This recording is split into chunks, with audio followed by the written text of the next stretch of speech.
Hey, hey. Welcome in, everybody. Welcome in.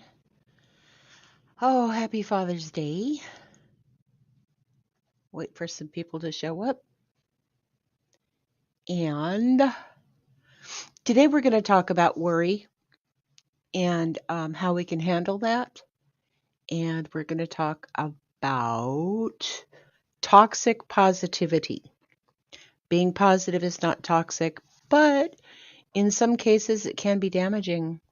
So hang out for just a second. I got a really cool thing at the end here. And I'll talk to you in just a minute.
I always start talking during the fireworks. Uh, anyway, so happy Sunday. Happy Father's Day. Let me say hi to some people right quick. Natasha, I don't know if you came back or not. Hey, FarQ. How are you? Be right back. Okay. Queen Bella, thanks for being here, sweetheart. Steph B. True Texan, what's up, sweetheart? Voice for the voiceless. Hey, love, thank you for being here today. Oh, I appreciate the opportunity because I was able to wrench people. Shauna Blackwood, hi, sweetheart. Linda H, hi, babe. Thanks for coming in. Chris, how are you? Um, did I miss anybody? Not yet. Not so far. But I did want to wish everybody out there a happy Father's Day. Today is Father's Day. And it doesn't matter if you're a bio dad, if you're a step or bonus dad, if you're a big brother acting like a dad or a mentor, or if you're a mom who has to be dad too.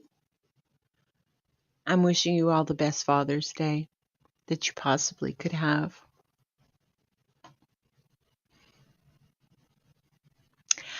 Alrighty. So, how are things going today? Everybody doing good? Are we all ready for some woosah? Yes? I didn't see anybody answered my poll question or my pinned comment, which says, why don't cats ever say YOLO? Anybody have any ideas? Hey, Bird of Proof. Welcome in, sweetheart. How are you? Hey. Okay, so I have to explain all my jokes. So I'll explain this one. Cats don't say YOLO, which means you only live once, because they have 9 lives.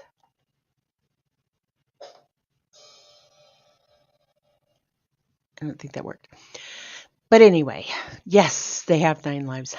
Oh, I know I'm an idiot. I'm really, really low energy today, and I apologize, but it's kind of been a thing. You know what I mean? So today is Father's Day, and tomorrow is Juneteenth. Anybody know what Juneteenth is? You've heard of that?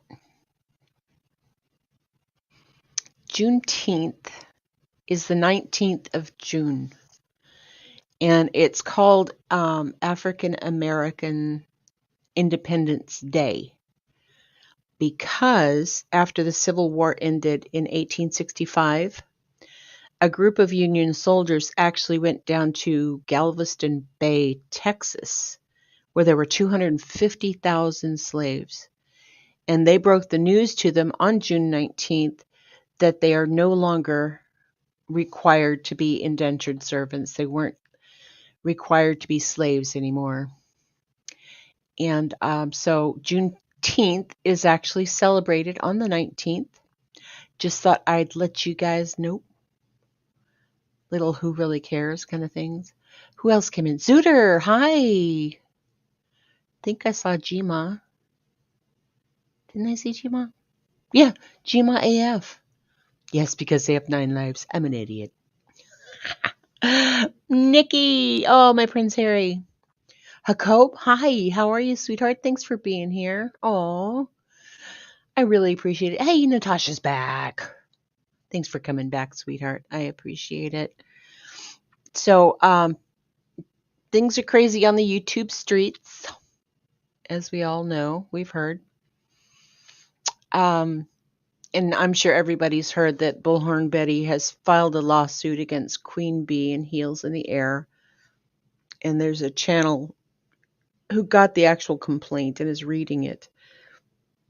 And one of the things I've heard, B. Tim talking about it, he has a lot of experience in courts. He's not a lawyer, but, he's been around a lot of stuff. So he kind of knows this stuff. He doesn't give out legal advice, but he gives what typically would happen. Yes, I did hear about the shooting at the Juneteenth party. That was awful. There was one person killed, and there was 20 people that were injured. 2 was in critical condition, last I heard. And that was in Illinois, I think. Yeah, something like that. It's awful. And, I haven't heard anything yet about a suspect or anything along that line. But it seems to me that given the situation, it may be a hate crime, but we'll probably see some other stuff later. Aw, Natasha's in intense pain. Oh, it's a rabbit cat. Literally? Literally rabbit? Chris, my favorite BHB moment. Hang on. I have too many windows for good measure. Yeah. Fave BHB moment was when she called the FBI on Savage and blank screen. Yeah. Yeah, it's not filed in Florida. It's disgusting. It's disgusting. Yeah, she's be careful what you say about people online. Now, if you're bringing out things that are based in fact, but when we diagnose people on the tubes, that person is insane. I think they're what is it? Oh, help me. Narcissistic. Jeez Louise. Sorry, I'm cleaning off my glasses because evidently I had a spot. And that spot was everywhere I wanted to read. But anyway, yeah. So one thing B-Tim has been saying is that lawsuits take a long time. First, they're filed with the court, and then the people have to be served, which is usually done by certified mail or it's done in person. and it has to be signed for. Hey, Pecan Pie, welcome, sweetheart. Um, yeah, so the service or the summons, which means that you have to come to court, is received, and they schedule a court date, and they get all their evidence together. And in the complaint, there is some exhibits that Betty put in there. Okay. Um, Sorry, I was getting notifications. But anyway, so, and if it actually goes to trial, then it's going to take a long time. And I'm saying this because does anybody remember the song by George Harrison called My Sweet Lord? Remember that song? It was really popular way back when. Anyway, okay, so there was a lawsuit against George Harrison saying that he stole the song from the Chiffons. They did a song called He's So Fine. And the owners of that song, called Bright Tunes, filed in 1971 saying that, he stole their song and he was wrong. And so when Harrison went to court, he admitted to the judge that he had heard the song before, but it wasn't a conscious thing to rip off the melody, you know? Um, and so the weird thing is that they actually didn't go to court right away. They didn't go to trial until 1976 because they were trying to settle this out of court, which is what every lawyer will try to do because they don't want to go to court and spend 3 days a week, whatever it would be. Um, Hang on just a second. Just a second. Do do do do do do do do do do do do. Okay. I'm back. I'm back. I'm back. My Discord was blowing up. Anyway, so George Harrison had offered this company. Ed Sheeran just won his copyright infringement case. Oh, I didn't know about that one. No, I didn't know about that one at all. But yeah, you know, so you can sue me and I can sue you and swing your partner, I'll get screwed. Anyway, so George Harrison offered Bright Tunes 40% share of the song's royalties of his song, My Sweet Lord. And they didn't want it. They turned down everything. So then they went to court 5 years later. Sound in the SpongeBob SquarePants voice, 5 years later. And then, so the judge said, okay, Harrison admits that he, unconsciously took from the melody, and it wasn't exactly, but he did, he copied the song. And so then it took like 5 years for the court to determine what damages Harrison should pay. And so a couple years after that, George Harrison actually settled with the guy who had bought the rights to the song. It was called an ABKCO company. ABKC, yeah. And so dude had paid $587,000 for the rights to the song He's So Fine. So George Harrison actually paid this guy $587,000 for complete ownership of the song. But it just takes a very, very, very long time. And why I was thinking about that is because I'm a big Beatles fan. Yes, but the lawyers are getting paid during that period. Yes, they are. They are true Texan. Lawyers always getting paid. Mm-hmm. Yeah, they are.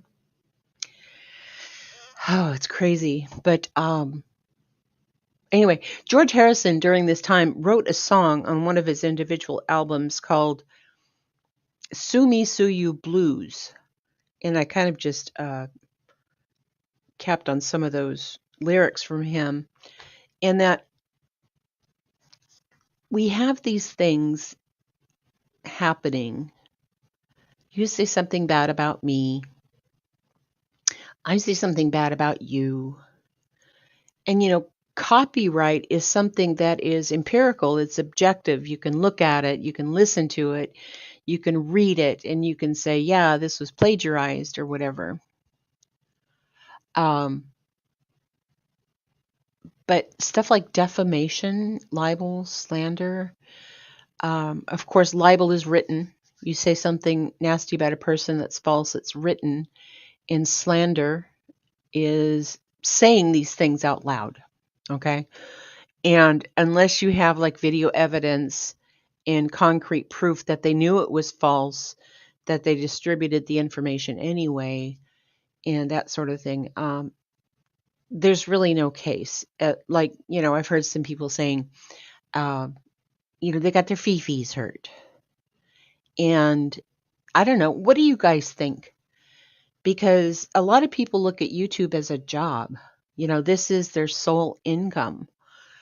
And if it's affected by negativity or, ruining their reputation or whatever, then they look at it as like their job is being affected. Like, if they were a doctor who's being sued for malpractice, the patients are going to leave and no new patients are going to come. That's kind of the same situation that this is going in. Hey, Rockabit, welcome in, sweetheart. Yeah, me too. Me too, Texan. No one wins is what I think, except for the lawyers. Exactly. They're going to get their money no matter what. So we're not going to speculate about, what's going on and what the future holds and all that stuff. But I know it's kind of a buzz thing out on the streets right now. So I just wanted to cover it real quick.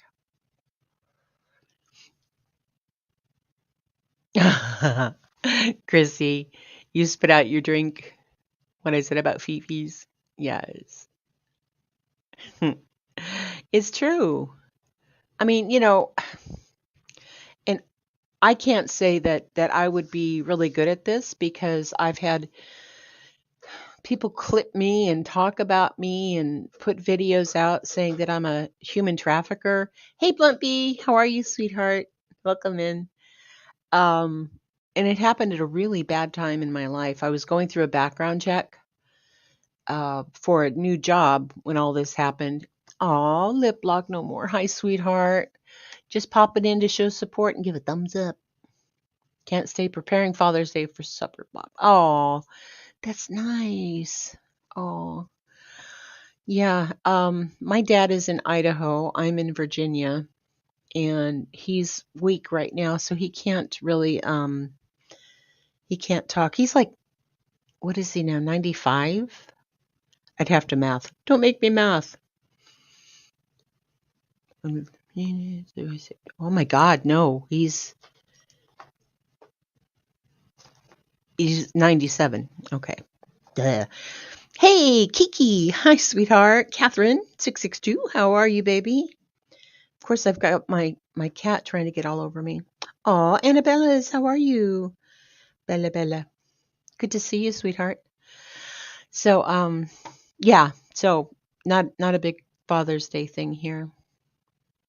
But anyway, do you remember, anybody remember, oh God, what was it called? I had it on the tip of my tongue and it's gone. This song came from it, and I'll let you guys answer. This will kind of be like a quiz. Gloom, despair, and agony on me. Deep, dark depression, excessive misery. If it weren't for bad luck, I'd have no luck at all. Gloom, despair, and agony on me. Anybody remember that? Um, my God, I should have wrote it down because it goes through my mind except when I need it, right? Anyway, that's kind of it's kind of way hee haw. Is that what it was called? Hee haw? Yeah. I used to love that. My dad watched it when I was a kid. Oh, Zuti, your dad is 90. Yeah, my parents actually had me when they were in their 30s. So I think my mom was 36 and my dad was 34. Everyone who still has their parents are so lucky. My dad passed at 57 and my mom passed at 62. Everyone treasure your parents. It's hard living without them. That's really true. That's really true. Neko Japkat, hi. Haha. How is everybody? Hope's Echo, hi. I missed you coming in, sweetheart. Thanks for coming.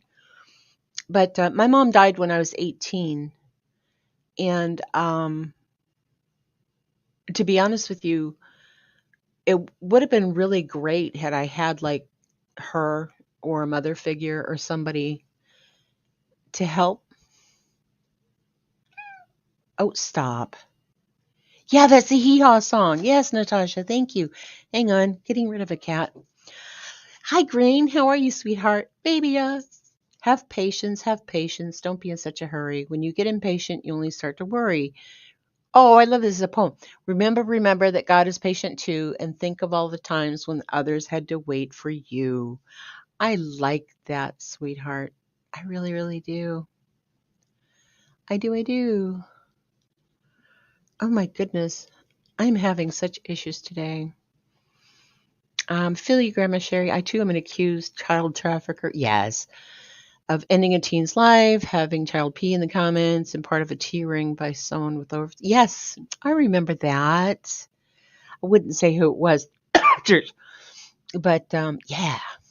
Oh, it's from the Music Machine. Cool. Anyway, so gloom, despair, agony on me. We can always look at something and think the worst about it. You know what I mean? Um, you ever heard of high functioning anxiety? High functioning anxiety. I have high functioning autism, but high functioning anxiety means the kind of people that go through the day, they're at work and they're at soccer practice and they're at church and everything looks okay. And then they come home and they just melt. They have problems because they've suppressed the anxiety. And another term for anxiety, and typically is what we look at, is we call it worry. And worry is both an action and a thing. So it's a verb and it's a noun. And I don't know how I make this bigger. Hang on just a second. Honestly, no, that didn't work. Let's try this. It's a little bigger. Sorry about that, guys. Anyway, so just so that we have a level playing field here, worry means to torment oneself with or suffer from disturbing thoughts. Another word for that is fret. Don't fret. Or worry is to move with an effort. Nobody ever says that. It's probably Old English. And to torment with cares, anxieties, etc. To seize, especially by the throat. Okay, no, we don't. As one animal does from the other. Oh, I didn't know that. I learned something. I was today years old.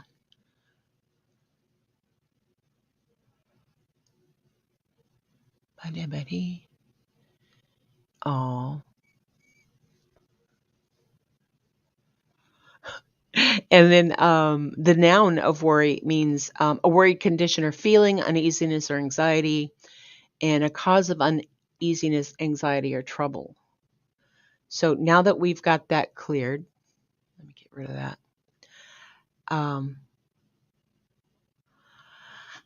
I just want to talk to you guys about, you know, worries, doubts, and anxieties are a normal part of life. And it's actually natural to worry about, an unpaid bill or an upcoming job interview, first date.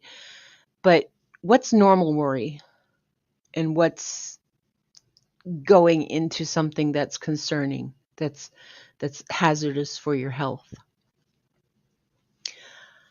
Um, okay. When worry becomes excessive, when it's persistent and uncontrollable, you worry every day about the what ifs and the worst case scenarios. You can't get anxious thoughts out of your head, and it interferes with your daily life. Constant worrying, negative thinking, and always expecting the worst can take a toll on your emotional and your physical health. Hey, Sassy. Hi, sweetheart. Welcome in. It can sap your emotional strength, leave you feeling restless and jumpy, cause insomnia, headaches, stomach problems, and muscle tension. And it can make it difficult to concentrate at work or school. And you may even take the negative feelings out on the person that's closest to you. Like you're feeling bad, you're feeling grumpy, you're feeling jumpy, and you take it out on your loved ones. You yell at the kids, or you go Karen on somebody. Or you can self-medicate with alcohol or drugs. And it's just trying to distract yourself by zoning out. We can do that by binging Netflix or scrolling hours through TikTok or watching endless YouTube videos or live streams or whatever. So, chronic worrying can also be a major symptom of something called GAD, G-A-D, generalized anxiety disorder. And it's pretty common. That involves tension, nervousness, and a general feeling of unease that affects your entire life.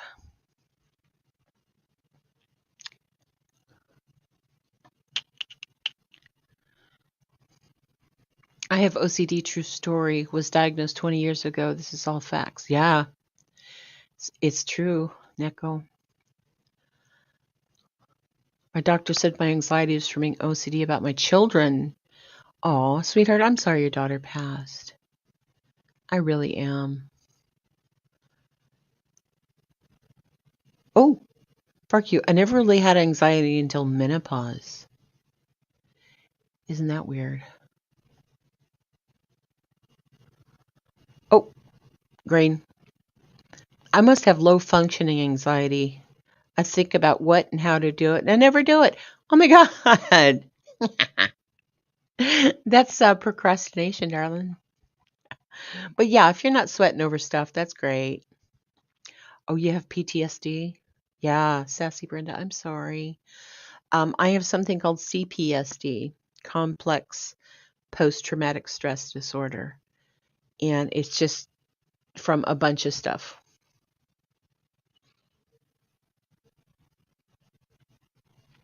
Oh my goodness. Oh, my babies. I wish everything. I've really been struggling with my thoughts, feelings, emotions when having any communication with my family, specifically with both my parents. I don't even want them to be able to have any effect on me, neither positive or negative. Yeah, pretty much, I look at toxic people as being like a nuclear meltdown. It might look okay now, it's not on fire, but it's still radioactive and it can make me sick. So, I kind of look at that. But, oh, I'm sorry. I'm sorry.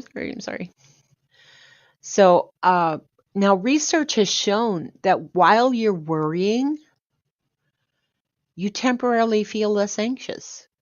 Like you're doing something or, whatever, you're doing something. And cognitive distortions are what they call the things that make things bigger than they are. overgeneralization.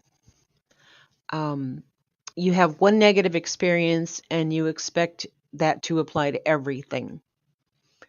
You know, I got doxxed and clipped and they made fun of me, so everybody's going to do that. Or um, I didn't get hired for the job. No one's ever going to hire me. I'm worthless. A mental filter. We actually get into the habit of not thinking about the good stuff. We notice one thing that went wrong and we focus in on that. It's just laser focused on that one thing that we did wrong, or diminishing the positive, like coming up with reasons why the positive is not really positive. They just don't count. Yeah, I did good on that, but it was just dumb luck or whatever. Jumping to conclusions. That's where you assume you're just a mind reader. You're a mind reader and you can tell that people don't like you, or, that they were subtly mocking you. What are you, a fortune teller? Did the Uno cards or the tarot cards tell you that? Oh my gosh. Catastrophizing. Expecting the worst case scenario to happen. Emotional reasoning.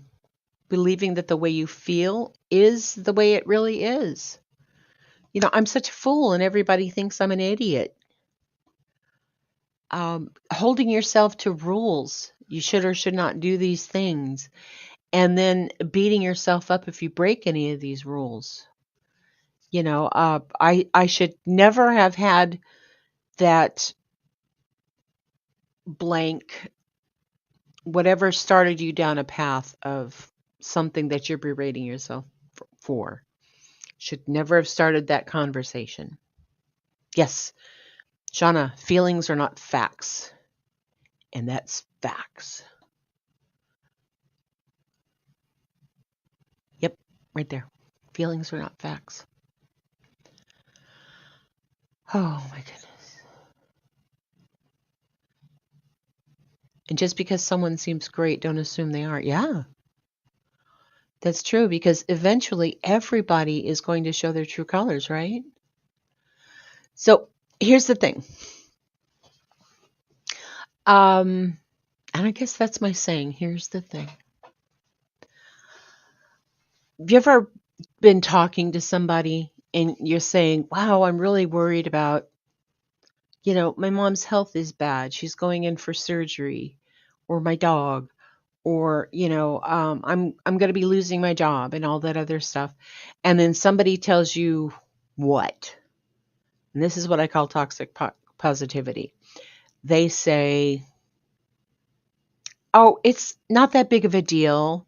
Good vibes, think happy thoughts. It'll be okay. And I want to show this to you. It's kind of cool. Here we go. Give me just a second. Oh, stop.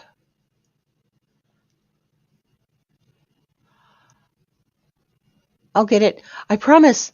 I promise I'll get it.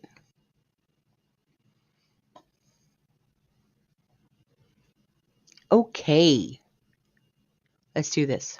Doesn't make you right. Other people are allowed to have feelings you don't like. I'm so glad you took some acid and now you're made of light. But your spiritual bypassing's obvious and trite. Cause we can't all be hedonistic yogis who pretend to be hippies and preach to everybody about sunshine and magic and unicorns and puppies and how no one gets to feel depressed. When the world is a sadistic mess. Toxic positivity is the stuff of Carl Sagan's nightmares. Just because you're always positive doesn't make you right. Other people are allowed to have feelings you don't like. I'm so glad you took some acid and now you're made of light. But your spiritual bypassing's obvious and trite. Cause we can't all be hedonistic yogis who pretend to be hippies and preach to everybody about sunshine and magic and unicorns and puppies and how no one gets to feel depressed. When the world is a sadistic mess. Toxic positivity is the stuff of Carl Sagan's night. Yeah. So why I'm showing you that is because when someone is just overly positive, there's nothing negative, there's nothing that worries them, and we've all met that person. We've all met that person. Oh my God. What it does is it invalidates your feelings and it demeans you. I used to wear my heart on my sleeve, but I finally quit doing that. Yeah, you have to. Jacob, same. I get physically ill sometimes just thinking about interacting with them. Oh my gosh, guys. Oh, I'll drop it. Yeah, I'll drop it in the description so you guys can share that out and about. But here's the thing. Have you ever seen these people? The people now, okay, there's a lot to do with positive thinking and uplifting yourself and whether you believe it as manifestation or something along that line. I did put on my community post that worry is like praying for stuff you don't want. That's kind of the manifestation. That's what kind of kicked off my idea for today. True Texan knows people and think they're nuts. Yeah. um, But here's the thing. Okay, yes, we need to think positive. We don't need to dwell on the negative. But has anybody seen this show, Shiny Happy People? It's about Bill Gothard and about Josh Duggar and his allegations that he was convicted for because he molested his sisters and some neighbors, and it was all swept under the rug. Anybody see this? Okay. If you do, it's only 4 parts. I think it's on Amazon Prime. But okay, part 3 is like a major trigger warning. Yeah, the IBLP, Jacob, that's right. The what is it? International Basic Life Principles. It's a cult. We're not going into cults or anything. But here's the thing. Everybody said that the Duggars had such great kids. They were all so well behaved and everything was perfect. And during their show, 19 and Counting, which is on TLC, some of the behind the scenes thing of them filming, the kids had to have a cue for when to smile. The kids weren't happy because they had to have everything perfect. They had to be perfectly obedient. They had to be perfectly groomed. They had to be perfect everything. And honest to Christ, bleh, bleh. Just a second. Sorry about that. Yeah, so blah. Miss me with that bullshit. This is what Jones would say. I love Johnson. But anyway, it's an emotional avoidance and it's invalidation of what you're going through, because authentic positivity never denies reality. You can acknowledge very real pain and simultaneously experience genuine positive emotions like love, inspiration, and hope. Right? It's when you obsess over something, is it something that you can control? What can you do to make the situation different? Running over the problem in your head distracts you from what you're feeling right now, and it makes you feel like you're getting something accomplished. But worrying and problem solving are 2 very different things, right? You got to come up with some concrete steps to deal with it. Or you could be Scarlett O'Hara. What'll I do? Where'll I go? Frankly, my dear, I don't give a damn. And then she says the famous line, I can't think about that right now. I'll think about it tomorrow. Yeah, that's procrastination. But basically, so if it's not something you can control, talk to somebody. Talk to somebody, and somebody you trust, somebody who's, balanced. I know they're hard to come by. What Texans say?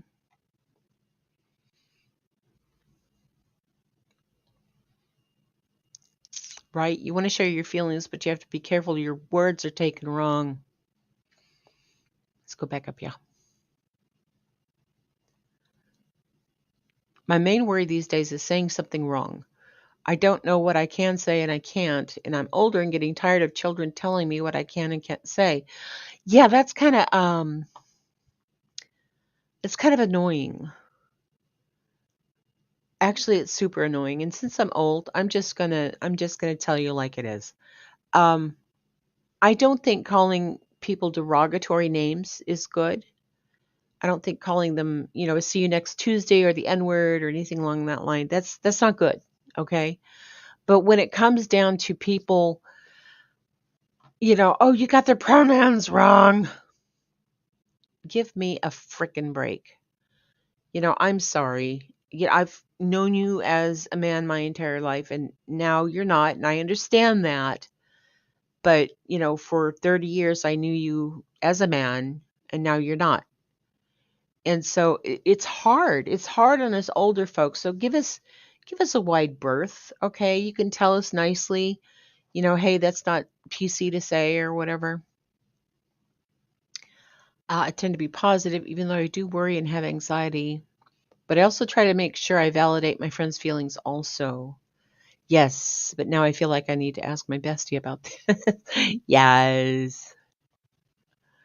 My mom made me nervous all my life. My mom positively disliked every family member on both sides. Positively. Yes.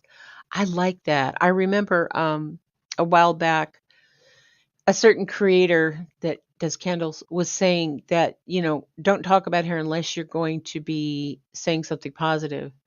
So, people were saying, yes, she's positively boring and, she's positively.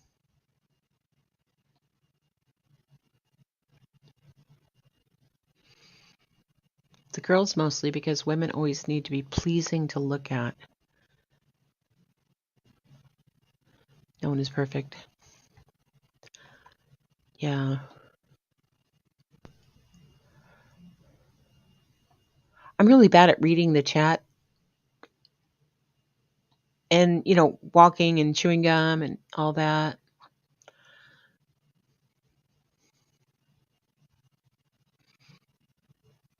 Pick another book and read it away. Oh, yeah. The feelings. Yeah.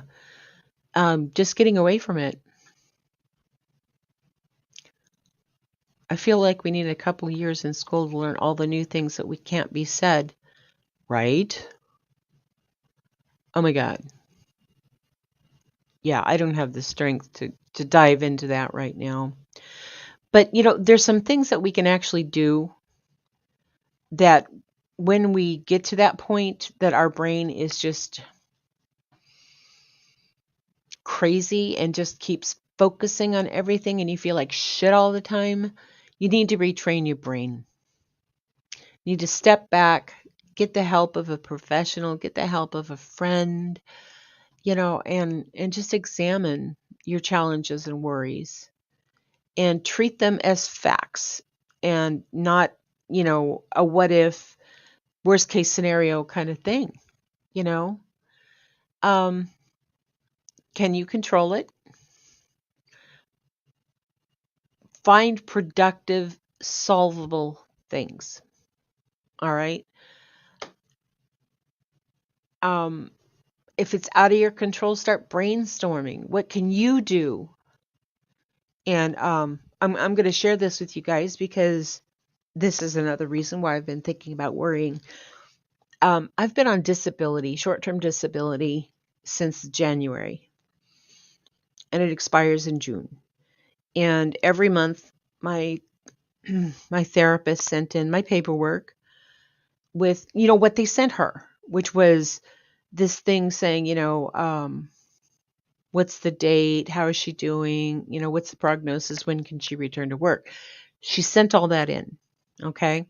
Now, one time they stopped my pay because she hadn't sent in paperwork because she was in a hospital with a serious medical problem. And then once she was able to get out, she sent in the paperwork. So they actually paid me for that, which is whew. So I got a letter last week saying that unless she comes up with what they call SOAP notes, SOAP, that's subjective, what the patient tells you, objective, what you observe, assessment, which is like blood pressure or whatever, and then the plan or the prognosis, what are we going to do from this point? So she didn't send all those things in. So I get a letter last week saying, hey, if we don't get these by June 18th, which is today, that we're going to deny your claim and you're going to have to pay the company back all that money. And so I've gone through, I thought I was doing good. I had like 6 months worth of, monthly bills saved up. Now that's gone. That's gone because I didn't get my full pay. So I'm worried as fuck, to be honest with you. Worried as heck. And so what I've been trying to do is think about what's in my control. The first time I saw a gentleman I knew in a dress and makeup, I told her she looked great. And then later she was leaving and I said, thanks for joining us today, sir. Have a nice evening. Yeah, it's stuff like that. You know what? The first person to teach me how to put makeup on was my next door neighbor, Andy. And Andy was a guy, Andrew. Short little blonde guy. He worked at the Hollywood Wax Museum. He actually did hair and makeup on the wax statues or whatever they're called. So he actually helped me learn how to put on makeup and whatnot. And I asked him to do this for me after we were both going to a party and he just lived next door. So he was going to pick me up and then we were going to go out to the car and drive. So he came over and knocked on the door. When I opened it up, he looked like frickin' Marilyn Monroe. I'm talking the white dress with the pleats and the blonde hair that was all poof, makeup on fleek. I was like, oh my God. And that was honestly the first person I ever saw a guy in a dress. They're doing the same thing to my husband. He had shoulder surgery and they approved it. And now they're fighting him and he might lose his job. Exactly. Me too, baby. Oh my God, when I worked at Suicide Crisis Center, all our paperwork had have SOAP notes. Yes, exactly. Rain, she really did look great. I mean, taken aback, but handled well until he said bye and I figured it all up. No. That's, it's one thing. Oh, girl, I love drag shows. One of my adopted grandbabies is a drag queen, Amanda Torture. And I've been to her shows and have screamed and cheered her on so loud, I literally lost my voice. So do you, but do it really, really well.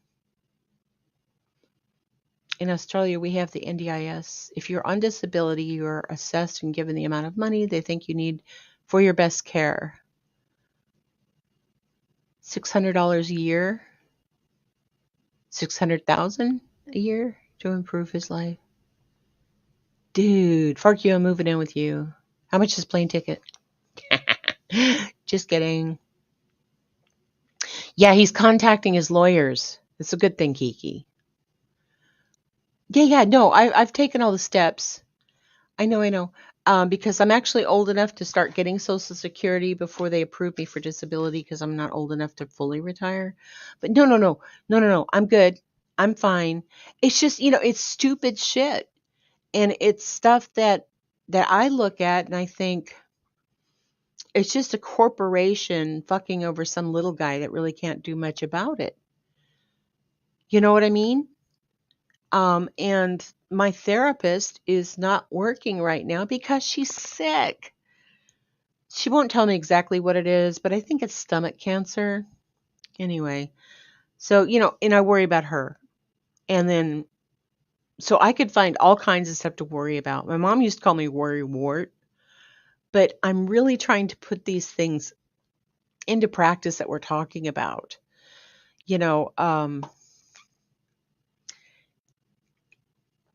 It's uncertain. I don't know what's going to happen. It is in this bullshit. Yes. The bad thing is that I've worked for insurance for the last 20 years, and I have done this to people, not this specific situation, but, tried to get a lower settlement for somebody because it was in the insurance best interest, and, it keeps the premium rate down for our customers and yada, yada, yada. So maybe this is just frickin' karma. I don't know. So, another tip to kind of get off the worry train is to tackle your need for immediate answers. If you're predicting bad things are going to happen just because they're uncertain, like what is the likelihood that they will, right? And if it's low, then it's possible to live with a small chance that something negative might happen. Discover how others handle their worry. This is a good one. Tune into your emotions. I was talking about that toxic positivity. When you are not admitting that you're feeling bad, and grandma says all the time, it's okay to not be okay. Yeah.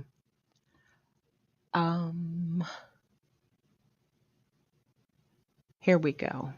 Let me do this right quick. I want to show you another thing. This is called toxic. Would you stop? This is about 2 minutes, but I think it's really good because you know how I was saying what the heck's happening with the world and how come people are so mean? Hey, TJ, hi. Yes, the lack of control is our dilemma. That's right.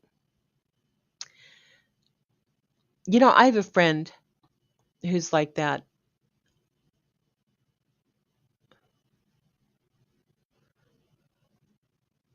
That's what I was trying to say about a creator. Not all men who dress as women identify as trans, and so it's a bit unfair to expect us to be accurate without asking or misspeaking. Exactly.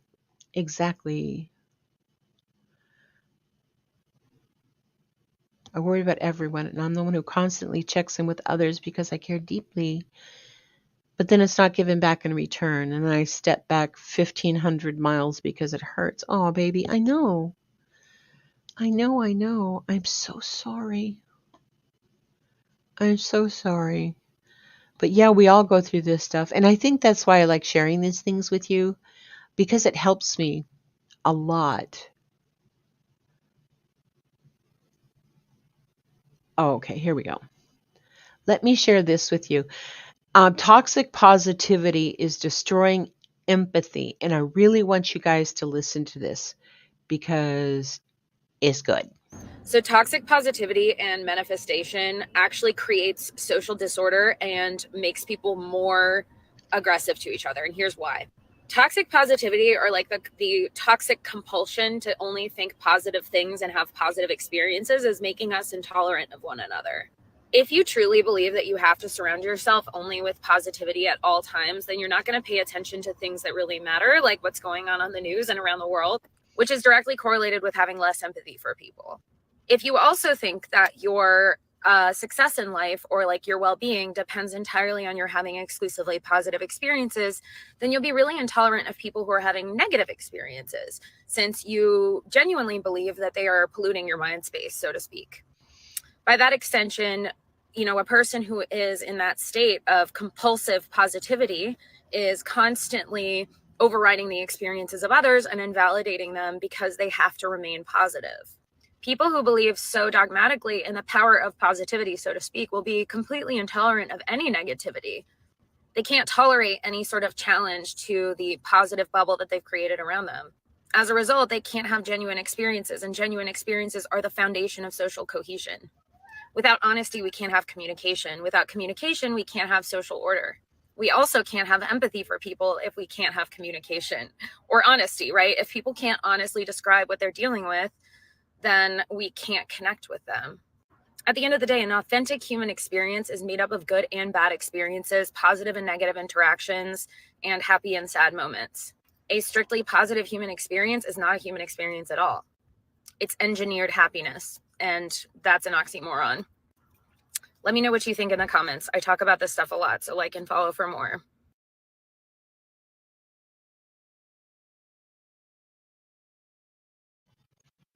Sorry, I muted myself because the cat was in here yelling. But what do you think? It's really true, isn't it? And I think that a lot of people are losing empathy because of, hey, Rick, hi, how are you? How are you? You have to have dark with the light, and the world is made up of opposites. Yes. What is that saying? You can't appreciate the sun without having rain, or something like that. There's so much toxic positivity around me with all of my pregnancy losses, and it continues with the loss of my son. And it's hard not to lash out. Yeah. And I know that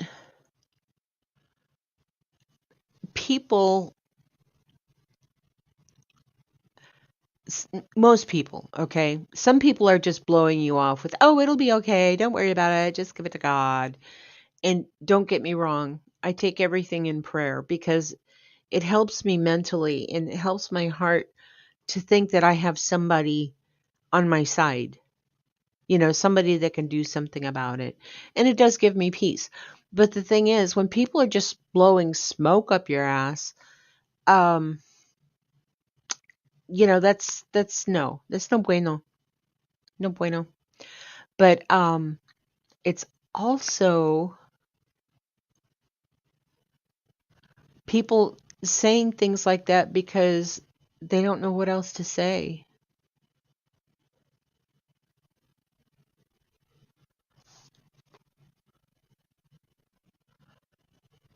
Exactly. Can't have the rainbow and sunshine without the storm. This is true. Oh, you're young. You can have another. God needed him more. He's in a better place. You can always adopt. Fuck them. Fuck them. I mean, they're trying to take away your pain. They're trying to give you something positive to think about so you're not suffering like that. But yeah, basically, fuck them. I'm going to show you guys this again. Yeah. You and your damn blah. Sorry. But, yep, do not pee in my face and tell me it's raining. Like that. I always try to tell myself you can't really enjoy sweet unless you've tested sour. Hey, Amelia. Kia ora, baby. We're doing good. None of those things would ease the pain you've endured. Yeah, oops. Hey, Six. Shauna, did I say hi? Hi, Shauna. Well, it took a while and realized that they meant well, but by number 5, 6 through 12. Stop saying that to me. Oh, Grain. Oh, Grain. I just have no words. When my son died, I didn't want the I'm so sorry. Just ask me how I am. That's good advice. Sweetheart, grandma hugs. Grandma hugs to you, baby. I've kind of blathered on for quite a while. Oh, good. I'm glad I did. I need to get up some watch hours. And YouTube is actually changing the way they monetize starting in July. which is like next week. And you only have to have 500 subscribers, but 3,000 watch hours. So I'm just going to go a little bit longer, and anybody can jump up that wants to talk with me. And we can talk about anything. You want to talk about loss? Want to talk about lawsuits?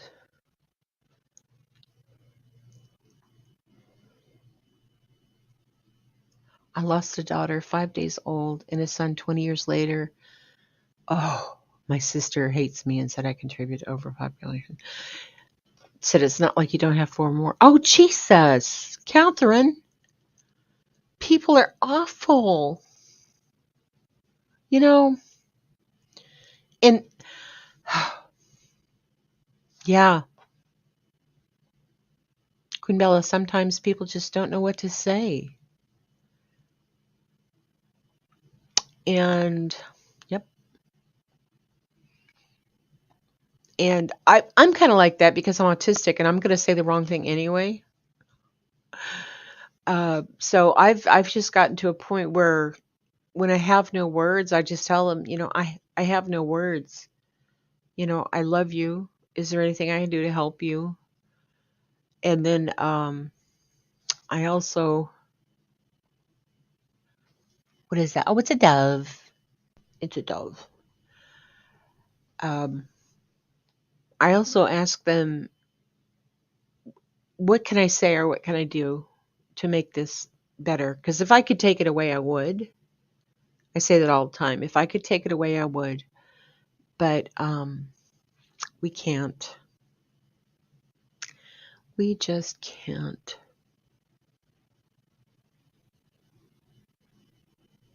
Everybody went comatose. Hey, but anyway, okay, whatever. My hour is up. I'll let you guys go. I'll probably be popping in here with some tinfoil hat stuff because I have like a zillion and two things that I have in my list of stuff to cover. So I'm going to do some research. Oh, hey, hang on just a second.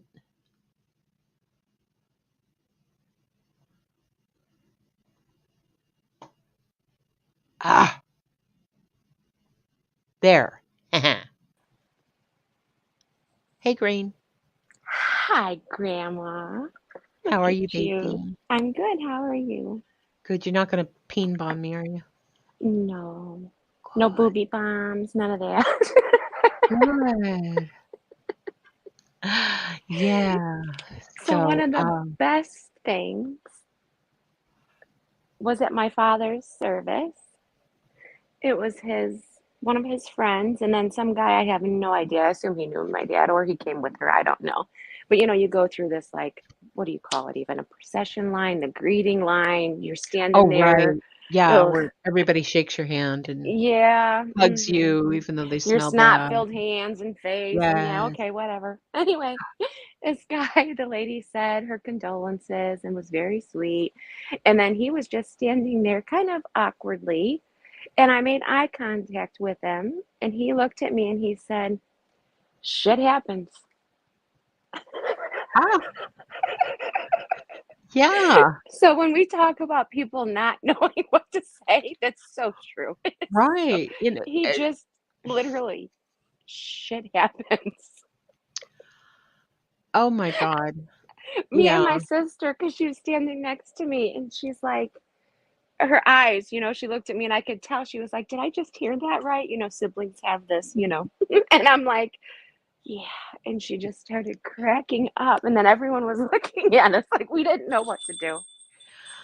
well, exactly. I mean, Kiwis are burrow dwellers. Cool. I'll have to have Kiwi on there too. Yeah. Yeah. At my brother's funeral, we did the same thing, the receiving line or whatever you want to call it. And I was actually standing next to my sister-in-law who was so devastated. So devastated. And somebody said, and this was with their idea of positivity, well, at least you didn't suffer long. Oh, My brother died of lung cancer. Yes, he did suffer a long time. You just didn't know about it, asshole. You know, Right. and Mm. what? And I know people mean well, but let me just, like what you said, I just have no words. That is so acceptable. If you don't have words or they're not coming out of your mouth with empathy, just don't say them. Just don't say them. Just say I'm so sorry. Move on. Yes. Or something like, I love you. Mhm. I'm here. If you need anything, let me know. Mhm. And when it comes to people, you know, passing away, especially people that are going through something like, oh my God, my daughter went missing and then, we found her dead. Not my daughter. This is just an Yeah. example. Okay. But if they're in that sort of situation, the people close to them should automatically act, in my opinion. Okay. They should automatically bring over food or DoorDash, gift certificates. They should not say, hey, do you want me to mow your lawn? Yes, mow my fucking lawn. Just do it. Exactly. I was gonna say that too when you had said what you said. Like, is there anything I can do? Let me know if there's something I can do. They're probably not going to let you know. Just do it. Just do it. Pay it forward and do something for them. I was so grateful when I came home after one of my losses and there was just like 2 grocery bags in a cooler, and it was simply lunch meat, bread, cookies, just things like that, because they knew the house was going to be filled with people. And here, if they're hungry, they can eat. Exactly. Yeah, and you don't have to. There's not a lot of braining going on, during times of real tragedy. Pecan. When my sister and me were at the funeral home for our brother, the guy was eating Wendy's, and while we were holding ourselves together in literal stitches, he holds out a greasy Wendy's napkin and says, "Y'all want a napkin?" Oh, yeah, I don't get it. we laughed this. I think it's one of those things that it's that uncomfortable humor. They were Mhm. probably standing there crying and just, breaking apart in pieces. And the guy hands them this greasy napkin and says, "You want a napkin?" Like to wipe their eyes and stuff. Mhm. Then he's Yeah. wiped his mouth on and greasy fingers, and yeah, thank you. Oh, hi. Hang on just a second. Got somebody joining us. Burden. Yes. Hi. Hi. Hi. How are you, sweet ladies? I'm good. I'm so Good. afraid of, hmm. Well, I think What I'm happened? going I think I'm gonna be the I don't know, the bad guy in the whole thing probably. Yeah, go ahead. Somehow. But I have been going through, right, some stuff and hang on, my cat's like right in my face. What are you doing, Octavia? Honey. Mine does that too. It's so weird. She's like like climbing into my mouth. I'm like, what are you doing? Back up. But um where it really what the woman said in that video that you just played, Hmm. um it's true. Like, I can't connect with somebody who isn't honestly describing what they're dealing with, and so therefore I can't have empathy if they're not willing to communicate honestly, and there's just no way to connect and to actually resolve and move forward. But so what it turns into is I continue from their position to be perceived as aggressive, or just I'm unvalidating. And I was asking my boyfriend last night, I'm like, am I just jaded from all of my I spent my whole life never receiving validation, and trying at every expense of myself, um to be validated from my family and friends and doctors with all of my medical conditions and all of the things. And now it's like, is it? I don't think it's that I'm harder, that I don't validate people at all because I don't know how, right? Because all I've ever been around and learned by the actions around me was to be non-validating.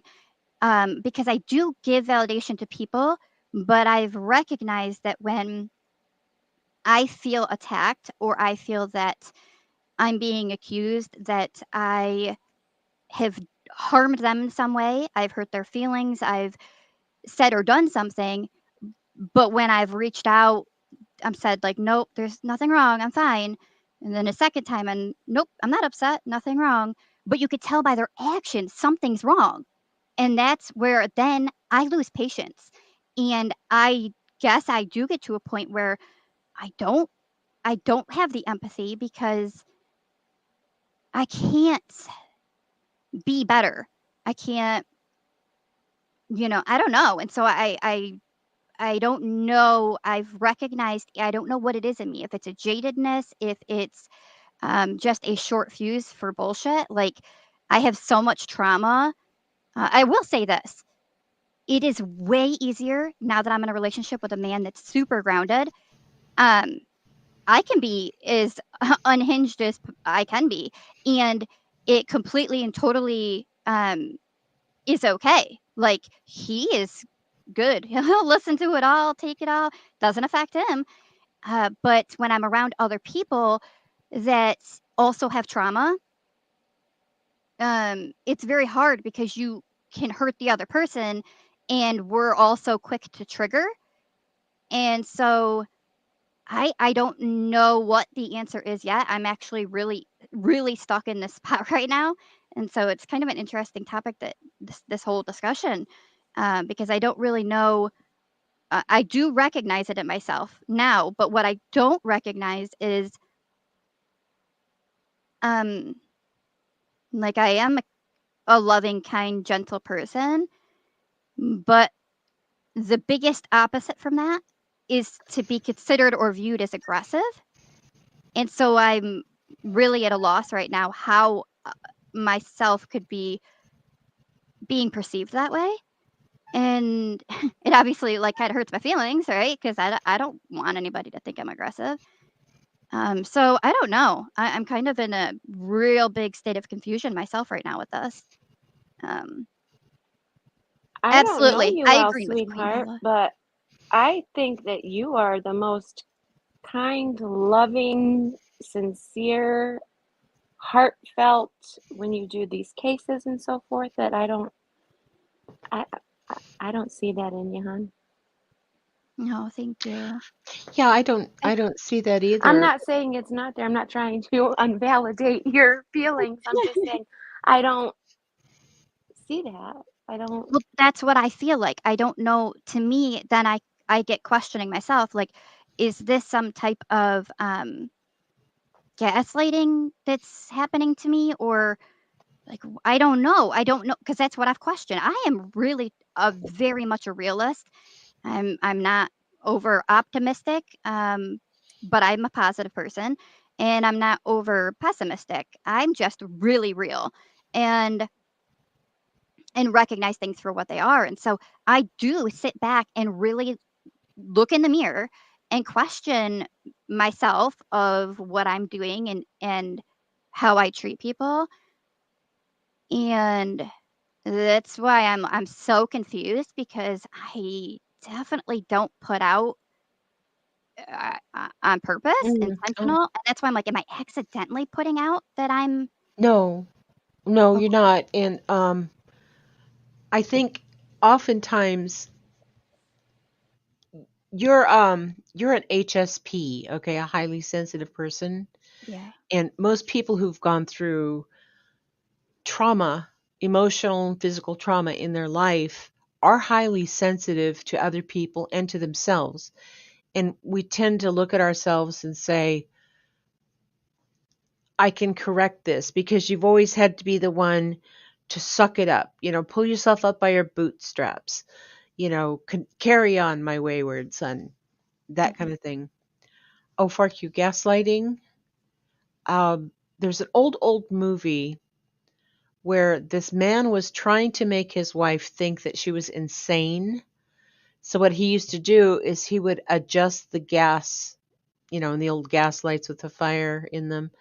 And then she would say, "What's wrong with the lighting?" And he would tell her, "There's nothing wrong with the lighting. You're just insane."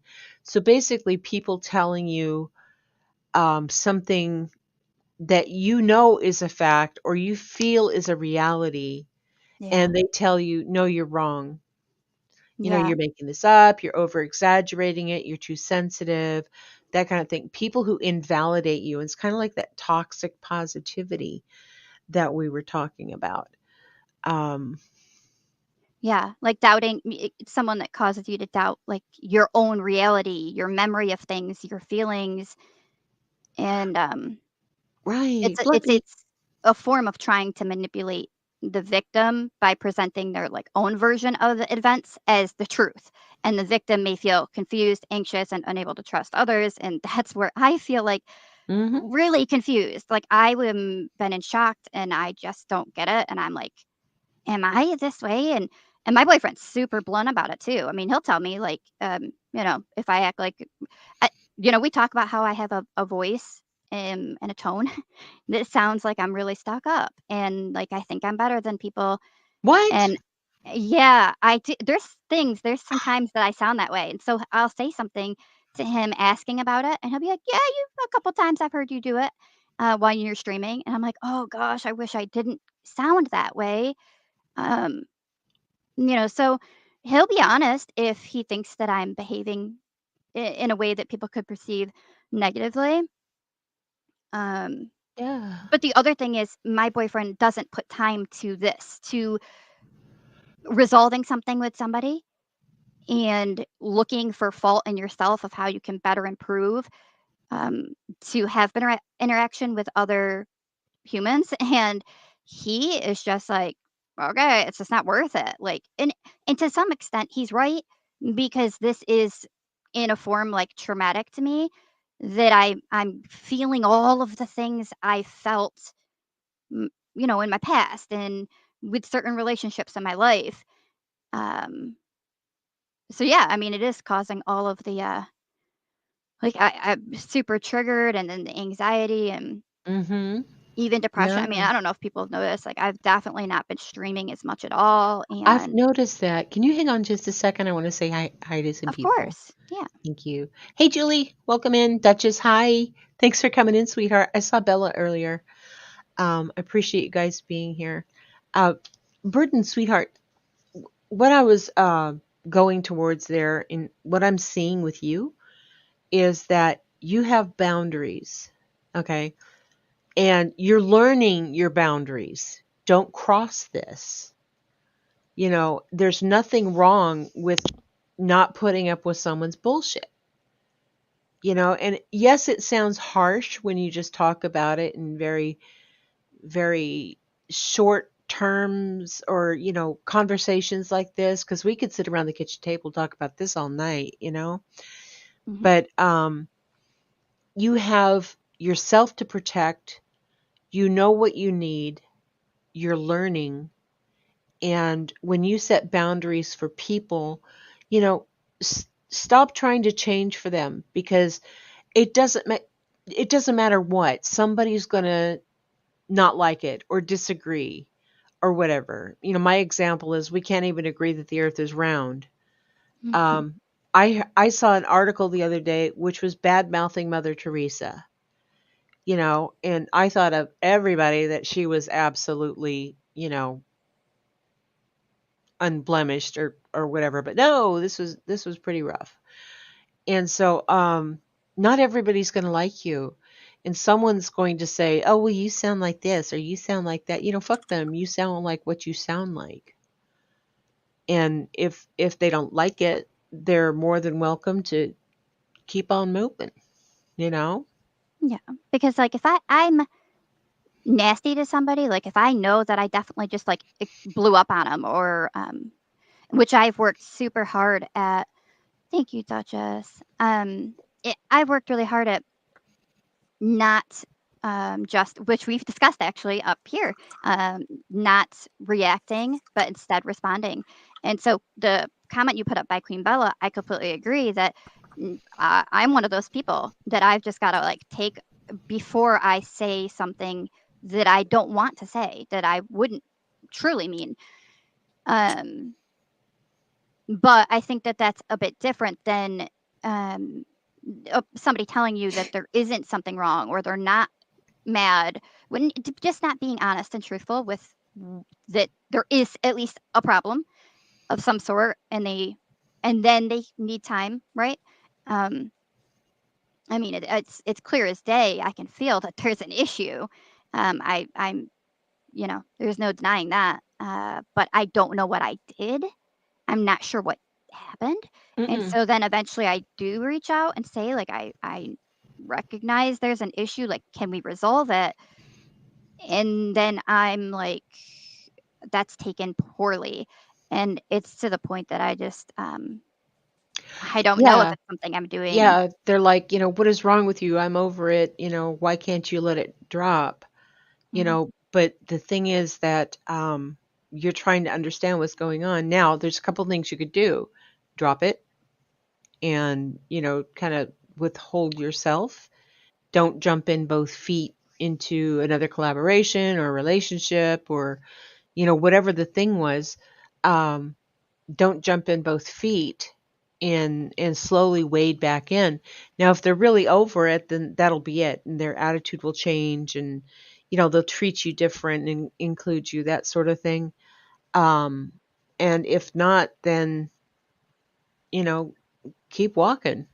Well, that's exactly it. It didn't, I could still feel that th- there was something, not right. And then one more thing occurred and I reached out and I could still, I got the, I'm not upset. And then uh, I keep moving forward, but can feel something's not right. And then it turned into like a big thing. And I just feel super lost about it. Like, I don't know how to adjust anything if I don't even know what the issue was. I don't know what even occurred to even treat you the way you would like to be treated because I don't really know what's happening. It, And that's um mm, it's kind her- of like the I have no words, whichever one of you said that, like there's no words for it. yeah. But I feel I don't wanna be mean to anyone ever, and so I keep trying to understand, and I know it's a people pleasing thing about me that I do. I try to work on relationships, uh, too far, like, I keep it Yeah. going Yeah. instead of cutting it Yeah. off, but Yeah. And Jacob has the same problem issue with a friend because she won't admit there's a problem. And that's what yeah. I'm talking about, this toxic positivity. Everything has to be good. We know mentally what we're supposed to say and what we're supposed to do. And if we're not actually in touch with our feelings about what is literally going on inside of us, it will eat us alive. Our anger or our frustration or our disappointment or our bitterness or whatever the negative thing is, maybe Jacob's friend was disappointed because, she didn't show up for a birthday party and she said she would. The thing is, friend needs to say when Jacob says, "Hey, um, I think there's something wrong. We've just seemed to be a little distant. Did I do something or whatever?" The friend needs to say, "Yeah." After thinking and looking at her own heart and diagnosing, what is this nasty feeling I have and how is it affecting my relationship? Once she realizes that she's disappointed because she said she was coming to this important birthday party and she didn't come, then that's what you need to tell your friend. I'm disappointed because, you didn't show up and you said you would and you didn't call me and blah, blah, blah. Get it out in the open. Get it out in the open. It's like when you get food poisoning, it's kind of like, and I'm so weird with my analogies, but when someone hurts you or says something that hurts you, you kind of feel sick. You know, it's like you ingested something bad. And Hmm. the best thing to do for that is to vomit, is to get it out. And it's like that with your emotions because if you just keep it in, it's going to poison you. Well, the thing, Oh, like, I definitely with what I'm going through, like, I definitely was fine. I could read what they said. I could hear them say some things. There were some things that were backhanded, like little low blowy. Okay, okay. I put up with it as I got it. I was going through it, and then there was like a one specific area that I just felt super triggered, and it was like to be told that the only negative experience someone's ever had in all of the YouTube streets is me. bullshit. Mm. I was just like I felt very defensive of like, wow, what did I do? I don't understand what I did. What is going on?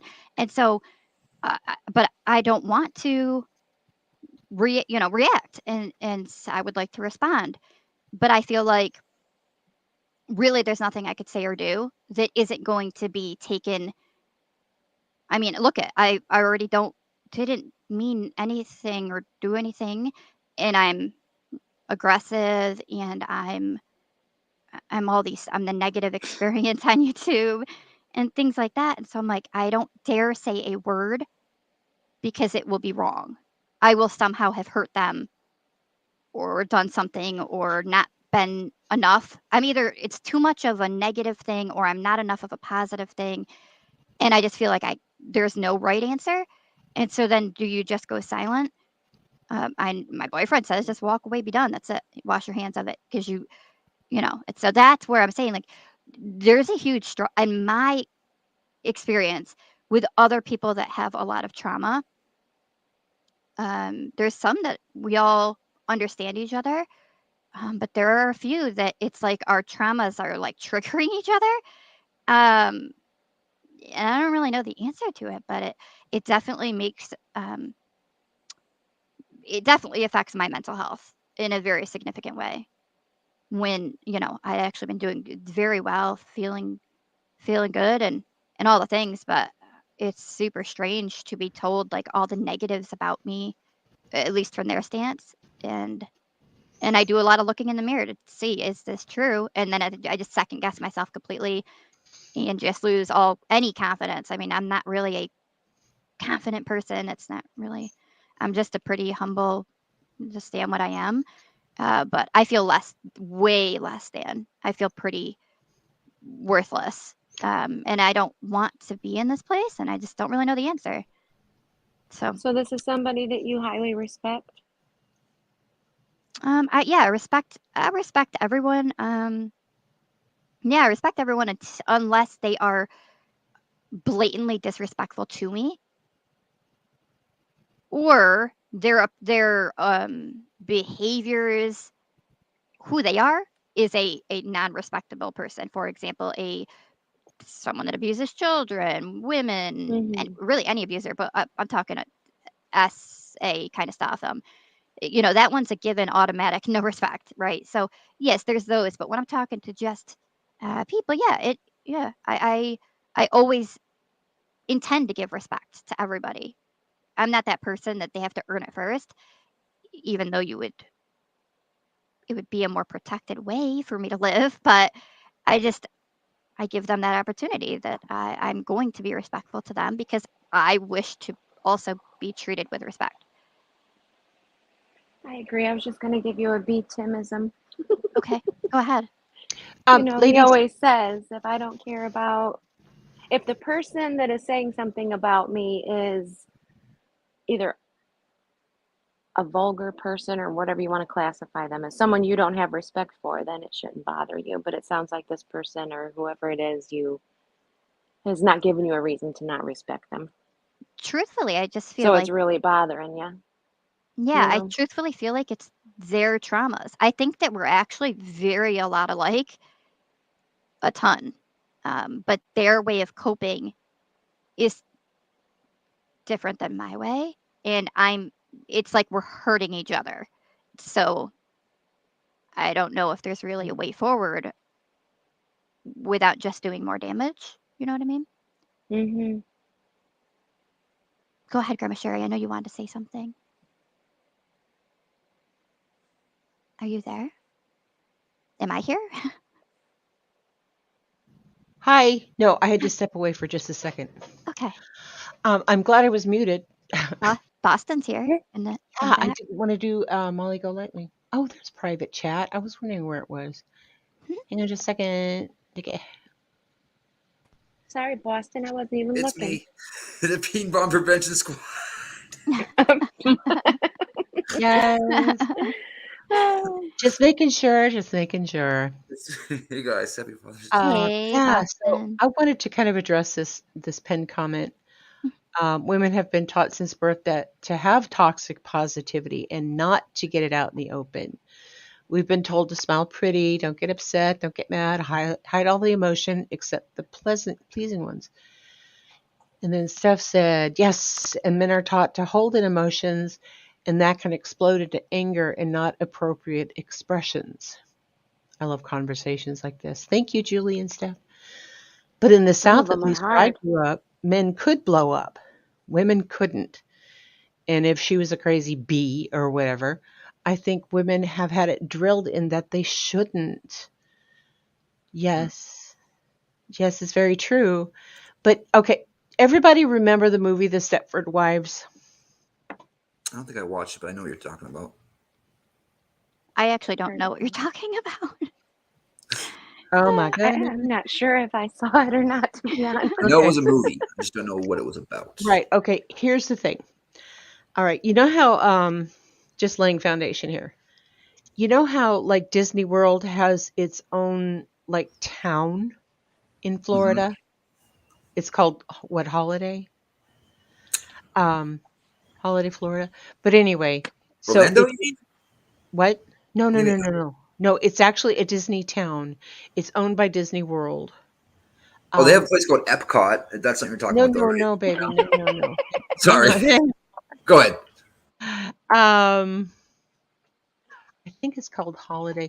There was actually no, that's not it. I'm Googling. Don't worry. There was actually a case, a true crime case out of there, Disney Town in Florida. Oh, it's called Celebration. Damn it, they beat me. Celebration. There you go. You're close. Holiday celebration. Yeah. Yeah. Celebrate. Good times. Disney. Come on. Okay. So, Don't yeah, make me do my this place is pom-pom actually routine. it's a master planned community. It's an MPC. Um, Stop. Sorry. what Mabel an has to angel, potty. I'm sorry. an angel got his wings. Hmm. Anyway, so this place is perfect. It's like Disneyland in a location, in a town. See, everything's perfect. Oh. Yeah. It It's is all happy, beautiful. happy. Happiest place on earth. I'm going to go look for some weeds. Let's go to your backyard. Look at that. This is cool. I don't know why I've never heard of this. I only heard of it because of this guy and his wife were big Disney fans, and they ended up moving to Celebration, Florida, because it is what it is. Anyway, he was a chiropractor, and he ended up killing his family, and not really a true crime kind of thing, but anyway. Okay, so everything perfect, right? Everything all perfect. And so the Stepford Wives had the same concept around it. Was like this planned community. It was almost like a country club. Only it was all these executives, and the head guy, they called him Diz because he worked at Disney, Hmm. and oh, he's an animator for Disney, but is not spoken of within. Yes, it's really, really. Hi, Kathy Peas. How are you, sweetheart? So anyway, Stepford Wives, right?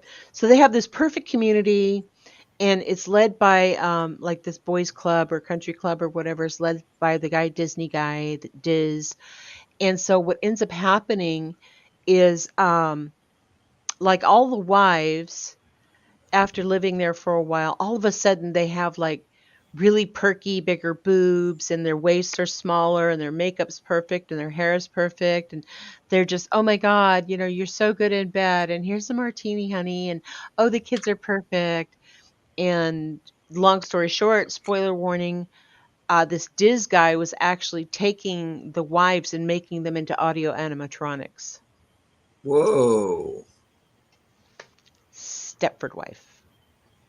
That's weird. Yeah. I mean, down here in Boca Raton, we have everybody knows I live in Boca.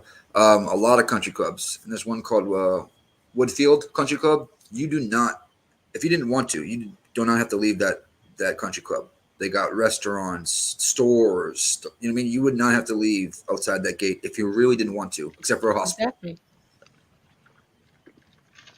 Yeah, exactly. Mm-hmm. So going back into toxic positivity, that's what that's like.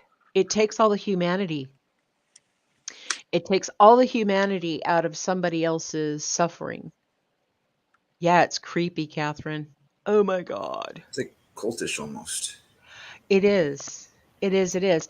And that's why I kind of equated this to the shiny happy people and the Duggars, because the IBLP religion by Bill Gothard basically told you don't do these, don't do this, don't do this, don't do this, don't do this, don't do this, don't do this, don't do this, which left you with nothing but absolute obedience and a shiny happy smile.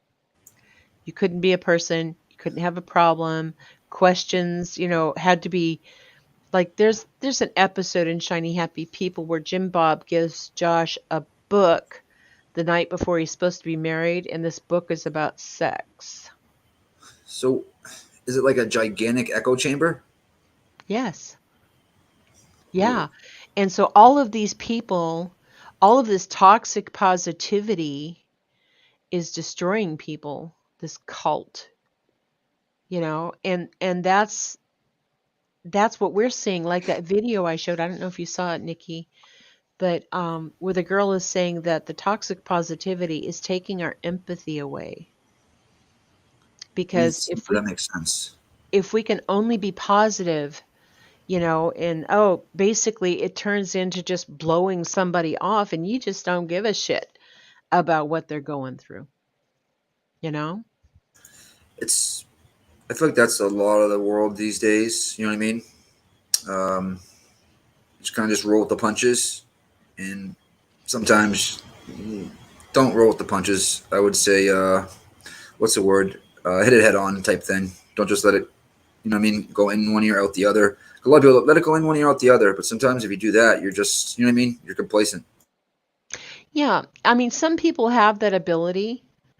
They really just don't care, and that's not a bad thing, because we need those people in life to give us balance. There's the person in the village that does the night watch from the tower of the castle in case the horde forces come to attack us, and then there's the guy that's down by the gate who's like, bring it, mother. So we have to have a balance of everything. And so if you know somebody, or you are someone who just lets it go in one ear and out the other, then God bless you. We need you. But hey, quirky Carlotta, hi. I appreciate you coming in. Okay, I'll get to the book, Julie. Hang on just a second. uh, yeah. So and I totally, yeah, it's gone. And I didn't even do a gummy today. Damn it! No. I Stepford wives, you were I've kind been of talking behaving about today too. in the analogy. How are you guys not eating gummies and devil's lettuce? Unbelievable. I I was modding for quite a while, and then I had to eat, and then I had to pee, and then I had to be live. So, That makes sense. yeah. But no, what I was going to say is that hi, cotton candy boobs. Squirrel. Squirrel. Uh, Kanye. Oh, I thought you were just joking around. I didn't see you in the chat. I typically, Boston I thinks ate you a just gummy. blurted that I know, out. right? Blurt it out. I typically don't blurt out cotton candy boobs, but and and I'm I gonna didn't even take start. a gummy. No, but I was going to say is that not everybody is sensitive, but I know that my honey bunnies and me, and I talk about stuff that affects me, and if it rings with you and we can relate to it, then yay, but I am a highly sensitive person. I'm autistic. I don't understand the world very well. I'm better at it now. Do the gummies work? I'm smoking cones and my lung can't do it much longer. Do bears shit in Um, the woods? yeah, we have gummies and we have edibles. And oh my God. Mm-hmm. Oh, Kathy Pease, I'm sorry. You wish you had a gummy or some green. Yes, trees. Who dat? Oh, that's you. Okay, fuck my life. Trees in the yard Um, are the scoop. yes. So anyway, no, we you know, this, like I said, this helped me. My mom never said anything made me sick. I swear I wouldn't be like that. I say what I think and I mean what I say. And yes, I have hurt people with words. I meant them, otherwise I wouldn't say them. If you meant to hurt them, then good for you. Own it, keep on keeping on. I think a lot of people say things that hurt other people, and there's a few situations. It could be that person just gets butt hurt at everything. They're a frickin' orchid and they don't grow anywhere except this one specific location. And I'm sorry, I've had really bad luck raising With orchids. orchids. You Yeah. have to miss them. Don't over mist them.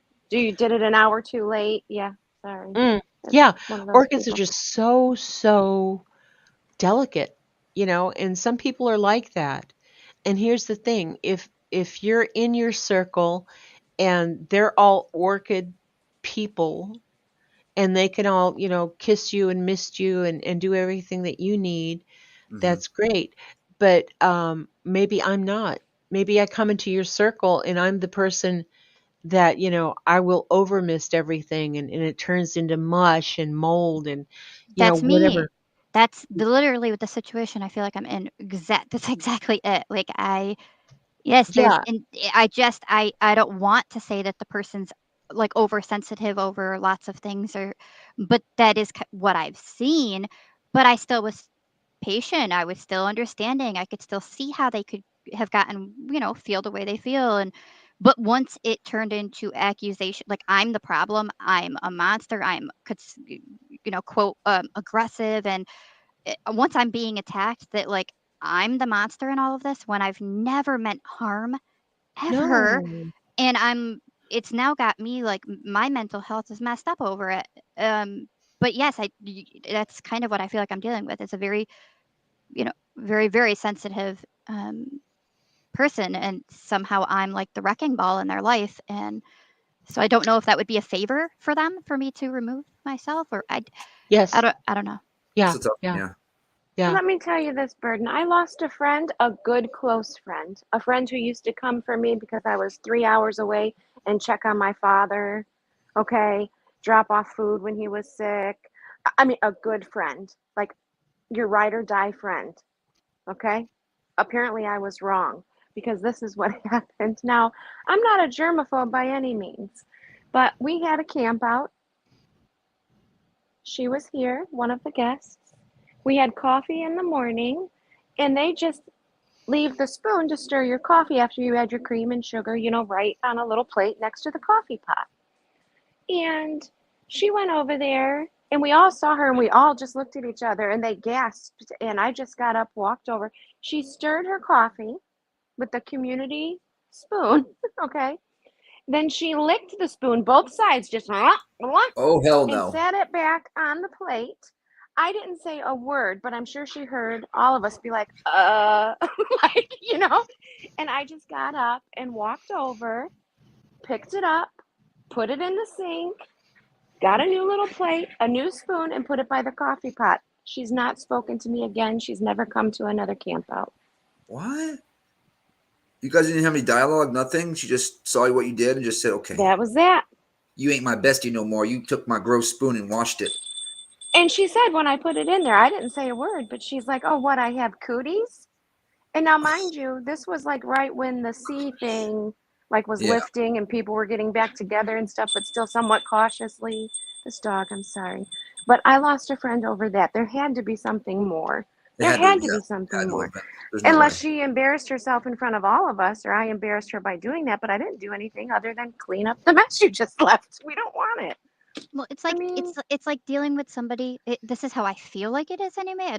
I don't know. Again, I'm like really feel that lost about it, the whole thing, that I'm just don't even know what is reality anymore with the situation. But I feel like it's someone that they take everything is they feel isn't a personal attack on them, that I'm directing my statements, opinions, and I'm streaming talking about a case. I think that nobody would agree with a child being thrown in a dumpster. I'm not attacking anyone. I was actually even trying to understand everybody that's saying, like, maybe it was a mom that was addicted and she thought she was doing a favor to take, throw the kid in a dump. Mhm. And then so I try to view doing from herself a favor, maybe. right. Oh, See, no. so I try to view from everyone's standpoint and not just shut people down right away. But but somehow it was like offense was taken as though I was like throwing everybody into a pile and accusing that person of something. And I just was so confused about it. But it's kind of been a reoccurring that it seems as though things that I'm just saying is just general, broad, non-specific. It's Mhm. They being have a clap taken. back. Yeah, they are getting Mhm. their feelings, and that's why I don't want to be that kind of person where I'm like, you are hurting your own feelings because I'm somehow You hurting just their feelings, but I'm you're just making a nothing. broad general statement and they're taking it personal. Yeah, and then Yeah. it is making me be like, but I didn't do it on purpose. And by saying that or saying, well, no, I'm not coming at you at all, it's then I'm being accused of then not validating their feelings and that their feelings are I didn't say the feelings weren't real, but the core thing I think is one who's responsible for the feeling, but like um I just don't know. I have a hard time taking all of the responsibility and ownership that I have harmed your feelings when I wasn't saying anything at you, and I was actually trying to be very gentle, and I even hear you out. I get the struggle you went through once I heard more about it, but Mhm. I still am then considered as I did not validate, and that, you know, feelings are real and valid. Yeah, I Mhm. agree. I agree they're real and valid, but I I don't know. I don't know what the answer is at that point. I guess is where I'm like kind of lost because That that sounds like a them problem, right? Mm. Thanks If for you're saying making it, a Boston. you know what I mean? It sounds like a them problem. I mean, if you're making just a broad statement, right, a general statement, and that person takes it personal, that means that they might need to look into the mirror. and then We when don't I have bring to like everyone. We just don't. I think that's the thing is that for whatever reason, I am apparently rubbing this person wrong. Especially when it's told to me that I've been the only negative experience they've ever had on YouTube.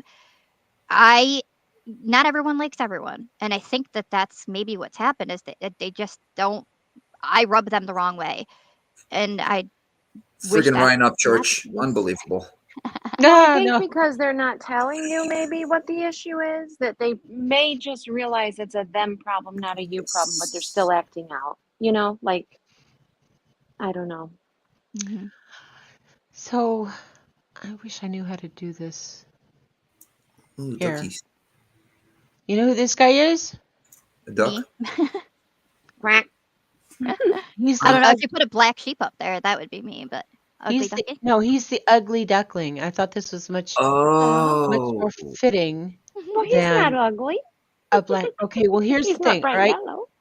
So Mama Duck and all the baby ducks and everybody were going, "Oh my God, you're so ugly! Oh my God, we're so cute, we're so fluffy, and we're all yellow, and you're like gray and big and weird." And weird. so, he felt like shit because these people were treating him like shit. Hmm. He couldn't change the way he looked and what he was and all that stuff until everybody grew up and he turned into this absolutely beautiful swan. And he didn't hang out with the ducks anymore. And I say all that because we're not always meant to be with people, you know? Hmm. Or that specific group, maybe that when you were, you know what I mean, when you were that duck, you know what I mean, that young duck. Well, when you were an egg and you were under the duck, Mm. and you had no choice. And then once you hatched and you started looking like what you're supposed to look like, and everybody was like, ew, yuck, get away. Um, then you progress into a place, and I think that's where you are, Burden. I think you're in a place where, you know, they're they're a flock of ducks and you're something else. You're a swan. You know, people come into our lives, for a reason, for a season, for lessons, that kind of thing. It doesn't mean that they have to be a permanent part um, I in your agree. life. And sometimes it isn't just a lesson. We get burned and people get hurt and Yeah. all that kind of thing. So I think if you're having this much consternation, sweetheart, that just let it go. You're a swan. That was a time, unless they keep coming back saying, hey, why don't you work with us, blah blah blah, or why don't you hang out with us, blah blah blah, whatever the situation is. Unless they're doing that, specifically reaching out to you and inviting you back in, which says, okay, no harm, no foul, we're all good, we're cool. But if they're not, then let it go. Pooh sticks, baby.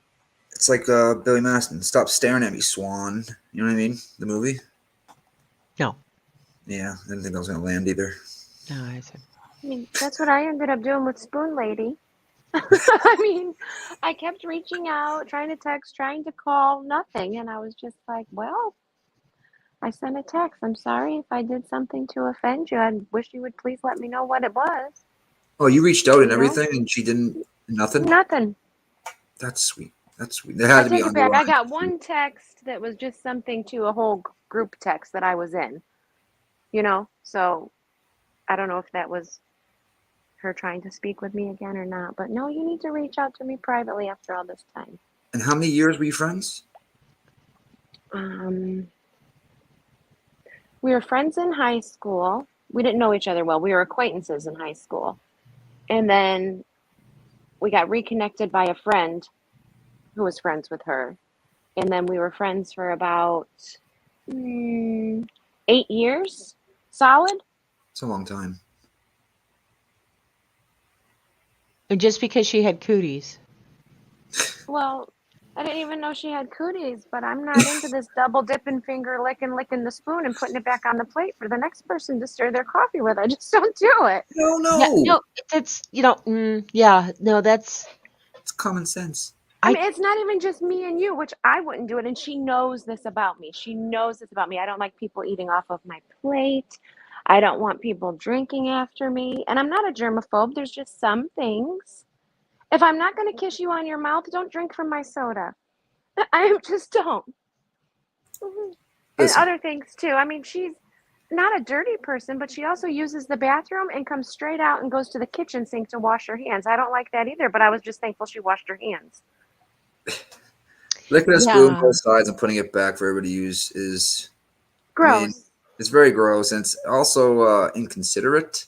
Very. And another time, well, there was one other time, right? The time before this when we had the camp out and float, because we do this all summer.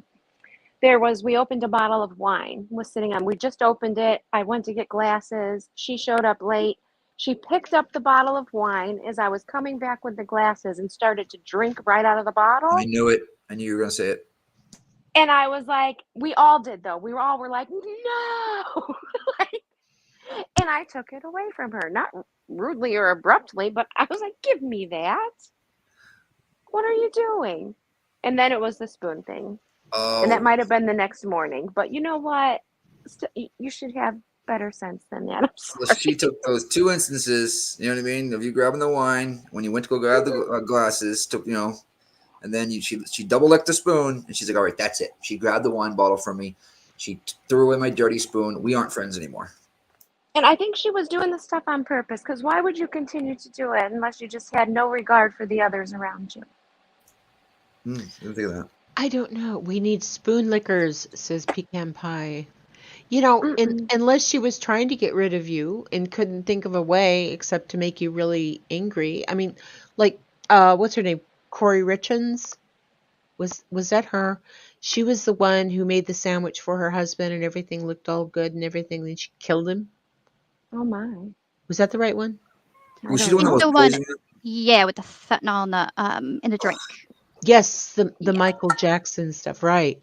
Okay, so, you know, to everybody, she was toxic positivity on the outside. You know, he knew that she was pulling some fuck shit, but you know, everybody else, you know, she talked good, she looked good, you know, she was give him a sandwich on the way to work and put little notes on it and all that kind of stuff. But, you know, underneath seething and she's stealing his money and doing weird things, and then she ended up putting a bunch of fentanyl in a Moscow Mule. Unbelievable. Yeah, it's crazy. But I Absolutely. was like, Burden, there had to be something else I did, right? Like there has to be something much bigger than that. You would think. Exactly. No, and that's what I'm trying to get out there, Getting at. Grain, is that, you know, you never know what's really going on in a person's heart. The only person you can know is you, Mm-hmm. which is why I encourage all my honey bunnies to stop and think and process your emotions. You know, because most people can name 4 emotions, right? Mm-hmm. But they don't go any deeper than that. They say, well, this really pisses me off. Why does it piss you off? Why does it give you such a visceral reaction? You know, is it because of you were done dirty by somebody in your life, or somebody was harmed in your life and you feel it on a personal level? Or does it piss you off because you want to be them? You know, not a bad situation like murder or whatever, but does it piss you off because they have more subscribers, or they're getting more super chats, or, you know, whatever, they're getting more money than you? You know, are you angry because of that? People don't stop and they don't go for introspection. Oh, good night, Steph. Bye. Oh, taking her parents to dinner. Oh, I wish I could do that. Goodbye, sweet stuff. Thank you for being here. She is You so don't- sweet. I Oh, yeah. just love her. I just I adore love her. her. Yeah. Oh my Very God, Burden, I had no clue he's done the same to you. Wait. Oh yeah. Mm-hmm. Yeah? Mm-hmm. Oh. Oh my God. Mm. Yeah. You know, Yeah. I wasn't right with the Mm. upchurch thing, right? I was joking. Mm. a different one. Oh, there's just a men that love to attack women all over the internet.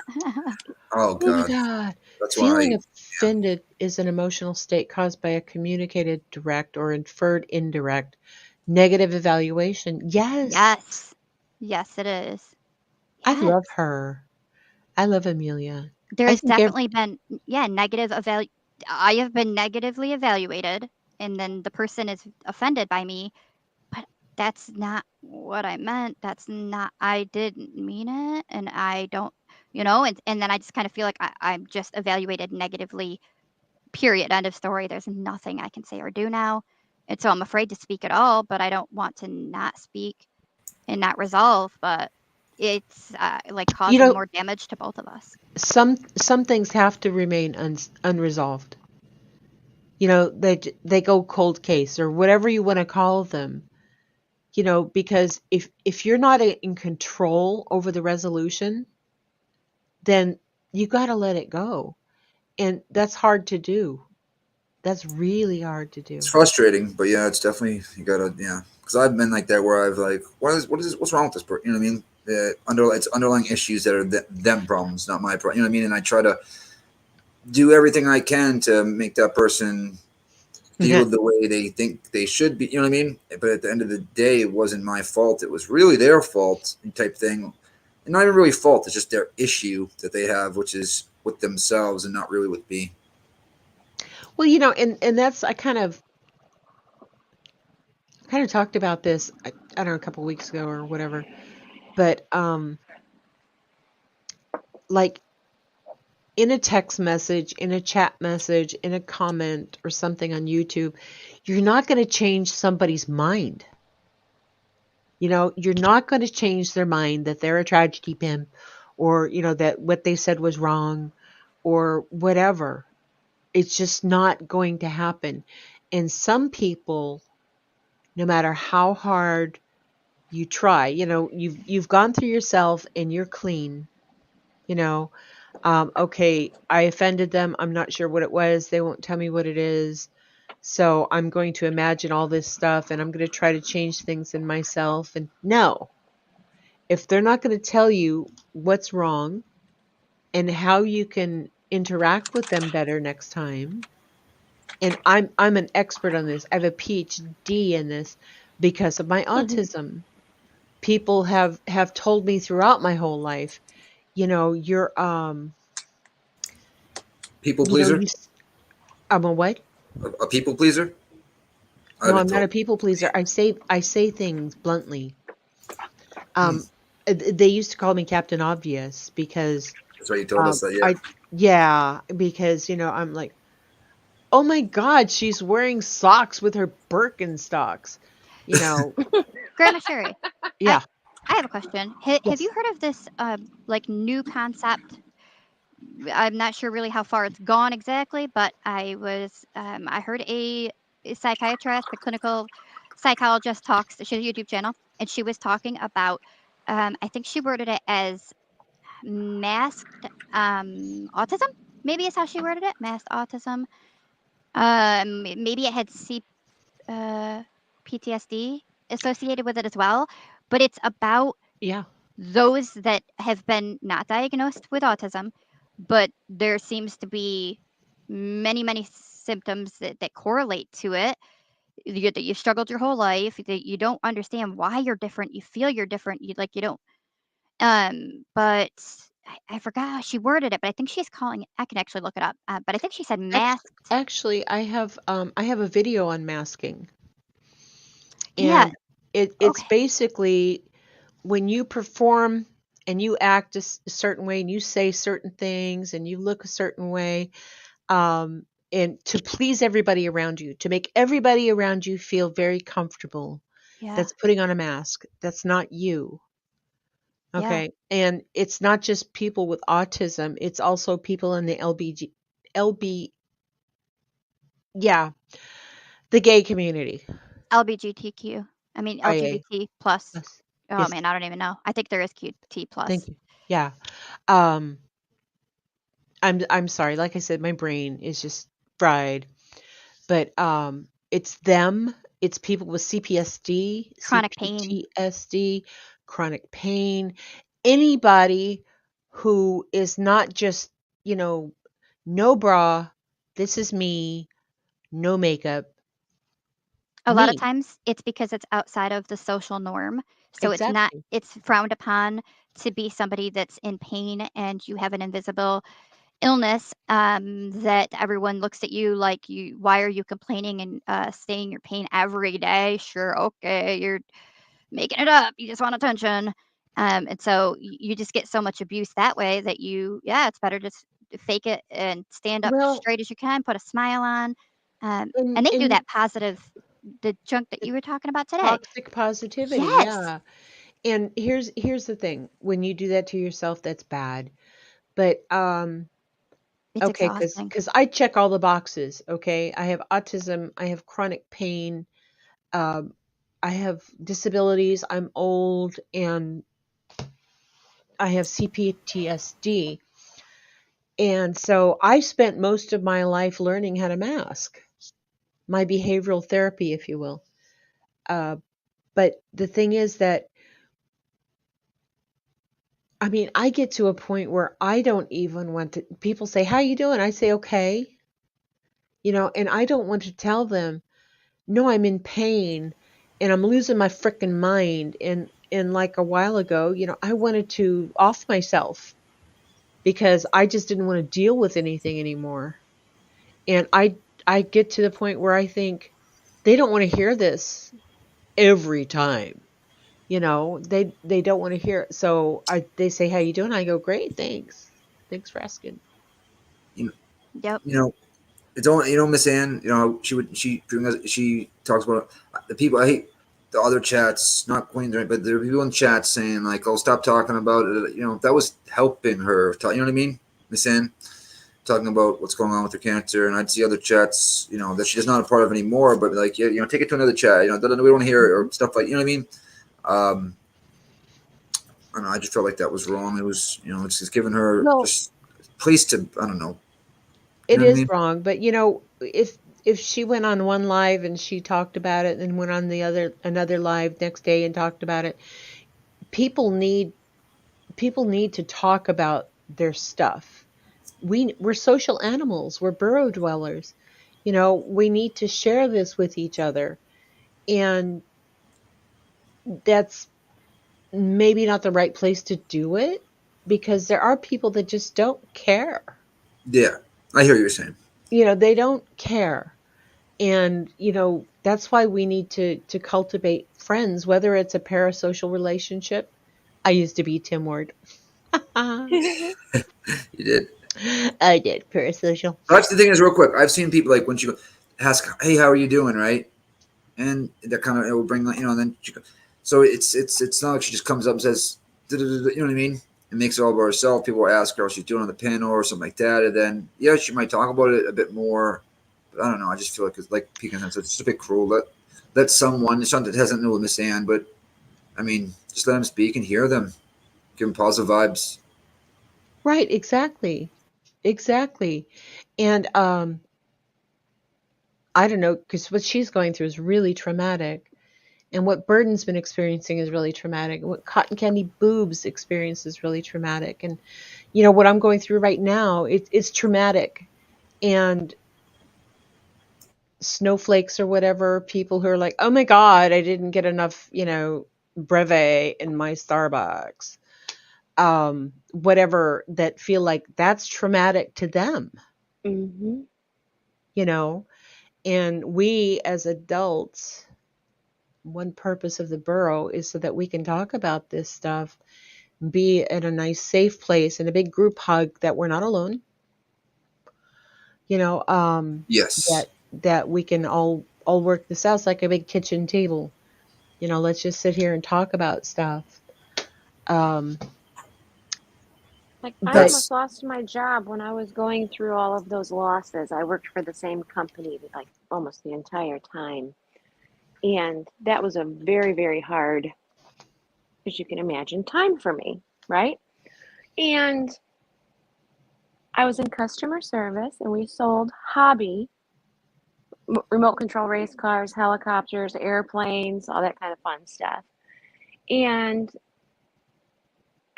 this gentleman called and he was so upset because he ordered his grandson an $800 remote control race car. And his grandson wanted green and they received a red one. time to go, Karen. And this was right after, like, I'm back to work, like the next day I came back to work, Oh, and it no, was no. like, Yeah. seriously? Hmm. And I mean, they were going off, and I was trying to diffuse, I thought, but maybe I didn't have the empathy I needed for them. I don't know, but it was pretty bad. No, That can because happen too. you It's like, ooh, well, okay, and here's the thing. Walk a mile in somebody else's shoes, right? Um, you just went through something absolutely traumatic and life-changing. and they didn't know that. No, they didn't. They didn't. But the thing is, anybody who knew you and knew them and compared the situation would go, fuck them, you know? Uh-huh. But the thing is that, you have to mask. Hmm. You have to mask. You have to do that customer service thing. I mean, I And it was a, was just before Christmas in customer service at a hobby oh, company. So Jesus, help me. there's that Yes. too. Yeah, but I was just Take like, the wheel. Mm-mm. Oh, Yashana. Yeah. Burden, you're such a sweetheart. Um, I'm sorry, Shauna. And I wish you had some pain free, at least hours, if days aren't possible. And you can be open about it here because we understand. A lot of us have the same thing going on.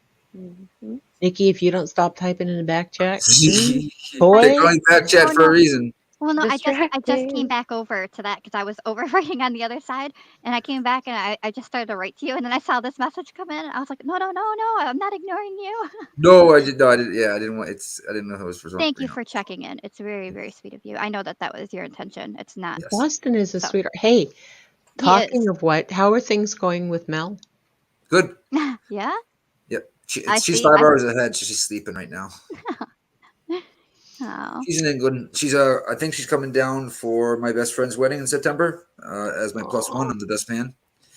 So That's going to be fabulous. I'm yeah. so happy for you. I just love her and I love you. Thank you. And you I two love I'm are all you guys. You're awesome. perfect. I'm You guys just are such a cute little couple. Yes, yeah. she's as nice as on screen as off. She's the same person. You know what I mean? There's no that's not like a front that she puts on or anything like that. Because you never know. Some people, on panel. You know what I mean? Because I only knew her on panel, and then obviously we talk offline and stuff like that. Yeah. She's a great woman. I Hopefully she hope comes so down. because I don't know her, but I feel like I know you, and I feel like I'm your sister right now. So I'm I've just gotten saying. plenty of those messages. Trust me, like Yeah. a lot.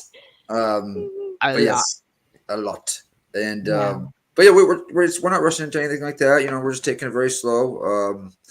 We weren't even going to announce it. You know what I mean? And then she said, you know what, I kind of want to, why are we hiding? Type thing. And I said, all right, fine. I was on Queen's panel at the time, so she's like, if you want to, I'm like, fuck it, let's rock and roll. And yep, it's in the Keys, the wedding, so it's like informal too. So it's like khakis and like a white button down. Nice. Yeah, Yeah. it's gonna be She's I awesome. gonna think those be are the best. gorgeous. Oh yes, she is Mhm. Yes. gorgeous. Yes, She you're is. all our little brother and our son and our grandson. Hmm. She's 4'11" or 5 foot, one of the two, and I'm 6'4". Yeah, Aw. that's cute. All the really tall guys like you want the really short girls. My whole life, And you're so correct. My longest relationship was 6 years, and she was barely 5 foot, barely mhm, 5 foot. yeah. And then girls like me who are 5'8" or better, we That was we my get mom. we get stuck with Tom Cruise. Yeah. Oh, So don't we say. Oh God, Marissa, Tom Cruise. Oh, we Lord. can't wear heels. I had a See, coworker that was 6 foot, and she refused to date anybody that wasn't at least her height. And really? I'm like, man, you're just like, I get it, but why? You're eliminating possibly Wow, the best person to treat you right. that's But true too. yeah, she would only go with somebody at least 6 foot, and that was the rule. Period. There was no exception for her. I was like, wow. And talk Yeah. about not giving reasons for things. I've dated a guy once for over a year. And then one day he just decided, I'm so sorry, you're just too tall for me. I was like, excuse me? How tall are you? 5'7". He was shorter, okay, by like 2 inches. But I was like, okay. I didn't let that bother me, obviously, but okay. That seems like a insecurity on his part, or Right? his ego was, he felt judged by others by it and let it get to him, and He that's used It's to call me really Xena. pathetic. He used to call me Xena. In what I Xena. thought was a fun-loving way, like the warrior princess, Xena the warrior. Yeah. No, it wasn't. Yeah. Apparently not. I had somebody call me cavernous, but we won't go there. Oh my gosh. Yeah. Small man syndrome. Mhm. Yeah, it's not like you had a growth spurt overnight. Right? You know, you went to dinner last Saturday, and by this Saturday, you grew 2 inches. Mhm. Yeah, I don't understand But it made people. me like me and my husband are the same height. I think he's an inch or two taller, but it's pretty much same height, right? I mean, you're real close. We even wear like the same size shoe by half a size. So, but whenever we're going to a wedding or something like Boston just said, and you're getting dressed up and you want to wear your heels, right? You want to wear your and I'm like, "Is Right, this okay with you?" And he's like, "Why wouldn't it be?" I was like, "Okay, because I'm like 2 inches taller now than you in these 4-inch heels." right. Hmm. Yeah, exactly. Oh, guys, I'm gonna wrap it up because I'm tired You and need your gummy. I need my gummy. Are you guys getting off? I need my gummy. Did you want to talk Boston. about something? Yeah, I actually put my uncle on hold real quick. He just called in real quick. I heard you guys saying you're getting off. Did you want to talk about something else? Oh no, I was gonna say goodbye if you are. Otherwise, I'll just put myself Oh on no, hold. no, Yeah, you can say goodbye. Tell your uncle Happy Father's Day I will. Yeah. and your dad Happy Father's Day. Yep, that's what actually it's about. I might have to go pick him up. I think he had a couple more drinks than he was supposed to. Um, all right, I'll talk to you guys later. Love y'all. Happy Father's Day, everybody in the chat. And as I say, and as Grim Sherry says, love life. Yes. But Have a Hi, good day, guys. sweetheart. I'll see you a also, few streets over, probably. yes, I probably will. But just remember also, thug life. Thug life. Ooh. And as I always say,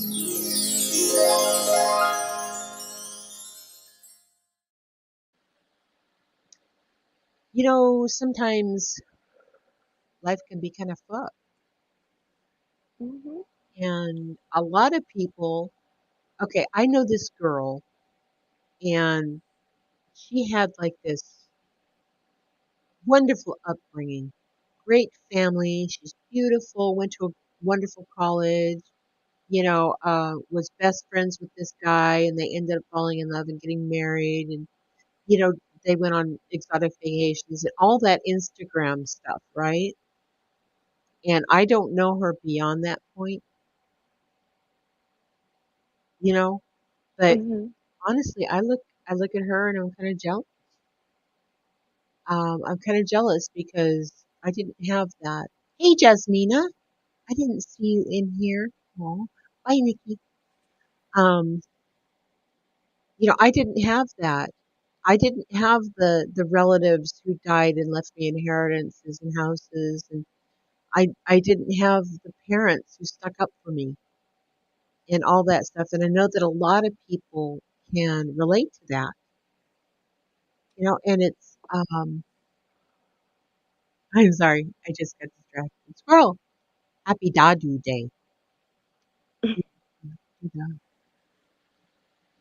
yeah. Oh, Shauna, I'm so sorry.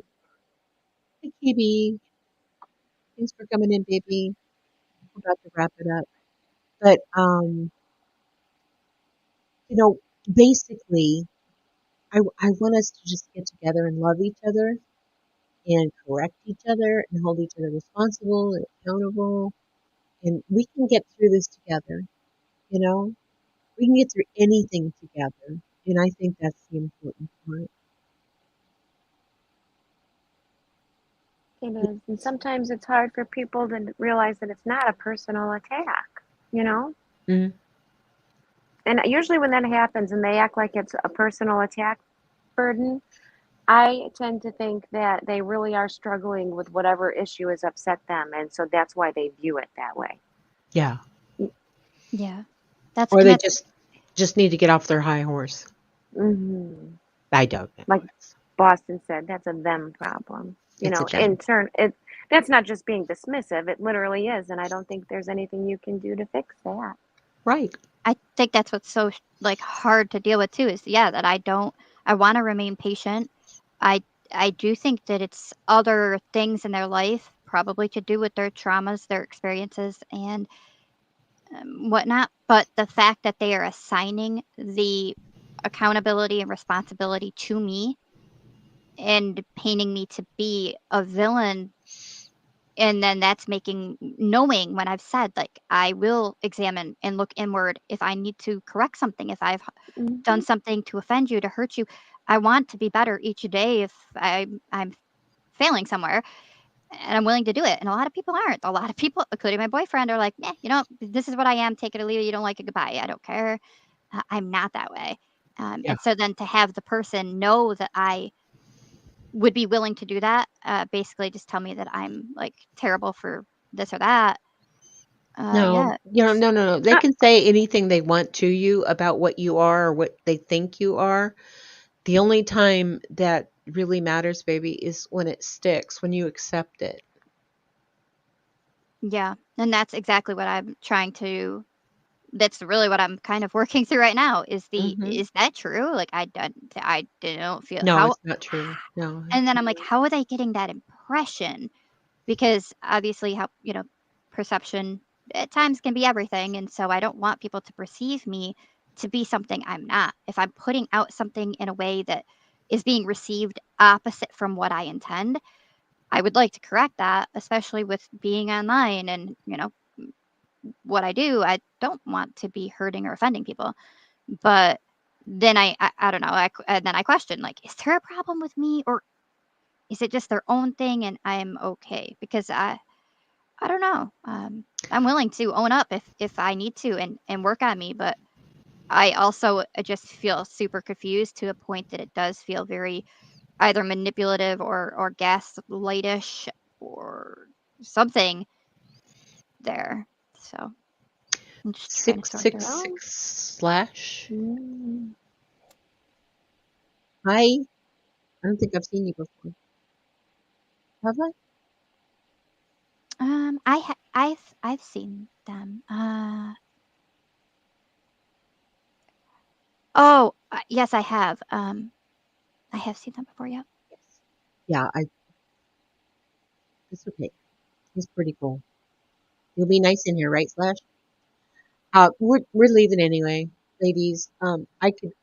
I could really talk to you forever, but we could. Hang in there, Bird, and keep being you because we love you just the way you are. I love you so much, Burden. You are one of the sweetest people I have ever met, literally. And I appreciate people who are willing to look at themselves and say, how can I make this work? How can I make it better? But there's that line. And sweetheart, I learn it too because I still do the, blah blah blah blah, blah people pleasing thing. And then I have to go, what the hell are you doing? I want to ask 666 slash a question. Yeah. I back to their question, which is, um, as adults, is it my responsibility to always be running to the person and, oh, what's going on? Are you okay? Are you upset? What's the matter? Oh, are you okay? Are you upset about this one? It seems like you're upset about this one. Are you okay? Are you upset about this one? When the past times I did that, I was told, no, they're not upset. They're fine, but their actions, behavior toward me proved different. And then another thing happened. I still ran to them and asked, are you okay? Are you all right? Because I cared, and got told, no, nothing. You're fine. It's fine. It's fine. Again, if they are unwilling to communicate or be honest with their feelings, at that point, if they need time, because people process stuff in different times, I agree to that. The ball is in their court to bring that to me when they're ready. We're all adults. It's a little different, if it were my child or even a child, for me to go to them and ask, all right, what's got you upset? Why are you crying? Why are you but that isn't technically, I don't know why that position is being assigned to me then I am required to go and ask directly. I am not a mind reader. If they don't want to freely give the information, exactly, Sixth Sense Amelia, right? I'm not a mind reader. I can only see the actions that have been presented, the way that I've been treated, and past experiences of actually asking directly and being told there isn't a problem, but in a later comment said, if I was mad, I would just leave like I did. Oh, so then you So left. you were mad and So you were. left, but I still Thank you. don't know why. Mm-hmm. And Mm-hmm. you're Right. still going to throw digs at me just to Yes. gaslight me. Yes. Hmm. Yes. And so but even after that first one and that response of, well, if I was mad, I would just leave like I did. You just answered a question but without being honest when I asked you straight up. I still went to them the second time. They seemed offended by, again, nothing at them. It's me just doing a stream. I was just doing a stream. Somehow I'm offending people in chat, and I cared enough to want to know, like, did I upset you? Did I offend you? Is everything, like, what happened? And got told the same thing, that no, you didn't. And then I guess if there was another situation, which again, I think the current issue, but again, I don't know because I've not been told, and I'm not a mind reader, was because I asked one question. Hey, what are your thoughts on if I were to do this action? And as a response, I got back, well, here's what you could do to make your streams better. Maybe if you change up this and you do that different, that would be better for the person. And I said, even though that was not what I asked, it wasn't time for constructive. It wasn't the time or place for constructive criticism, or how you feel this could be better for you or for us or me. But I didn't say that or get upset. I just said, okay, I can give that a try, even though I know personally why I struggle to do what they were asking. But sure, I'll give it a try. And then I also said, like, I would never expect somebody to change something that's important, medically-ish, we'll go with, and make them hold off on that because being there for my stream was more important. I would never, ever even ask somebody that, let Oh alone God, expect it. no. And that's all No, I no, said. no. And so but I guess, like, I don't know, they got very defensive and were as upset. And I was just like, okay, well, I don't even know. I didn't ask this question. I'm not sure how we got on this topic. But I did respond, and I responded as kindly as I thought, that letting them know I don't want them to change stuff. I don't want them to, but yes, I would give it a try with what they recommended, even though, in my opinion, I didn't really know why that needed to be brought up right then. But I allowed, yeah, okay, and we went forward. But somehow they're mad. But I think that's the issue. I think that was like the third thing that then resulted in every public place we went, and I say hi, everyone else got a hi, and I got ignored. And it happened for weeks on end. So it's not just like my imagination or being sensitive. And so, yes, I did say, like, I can tell that there is an issue here. Is there anything that we can do to resolve this? And then I think that's now the new issue, or I don't know if it's added on or a new one. I'm not really sure. I really don't know. But apparently that approach was considered being invalidating and insensitive and, quote, aggressive. And I just said that I Yeah. tell there's an issue and I would like to, like, can we resolve it? Because I cared about working on things. That opened the door for communication, I thought, for them to freely tell me, because I don't dare ask again, are you mad, and be lied to again, or them to kind of spruce it up pretty, but lightly drop things in there. Like, I can't put puzzles together. I don't know if what's happening. Like, just please tell me if there's an issue so I can work on it. And that's what I said. But so yeah, I Oh. don't know. Back to his question, I just don't know at what point it's my responsibility to Uh-huh. check in with other adults that are, I don't have the problem, they have the problem, but I've cared enough to keep going to them and checking in and trying to work on it. They've Yeah. never come to me. They've never tried to work on anything. And so, I don't know. Yeah. Bob, hang on just a second. Hey, Johnson. Hi, Ellie. Welcome, babies. If you guys can hold this down for a little bit, I gotta pee really Yeah. bad, and we can just keep talking Queen Bella, I All right. agree. until I do people. Okay, I I'll be do right think back. I do think that text can definitely mess everything up because people could take things in ways that weren't intended to be received. I totally agree to that. Absolutely. I've been told, and I sense it maybe a little from you, is that I'm more direct than what people are used to. I'm more direct with even at It's my me. job. Sorry. Even at my job, I was like that.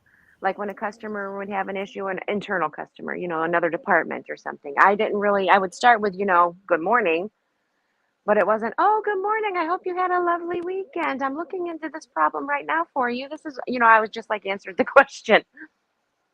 mhm. Well, Yeah, that's I saw. kind of what I'm saying. It's like if you need a time, like if I'm asking, but they might think that they're going to be more reactive rather than responsive. Well, then that would be the time to just say like, yeah, I'm a bit bothered or a bit upset, but I just need time.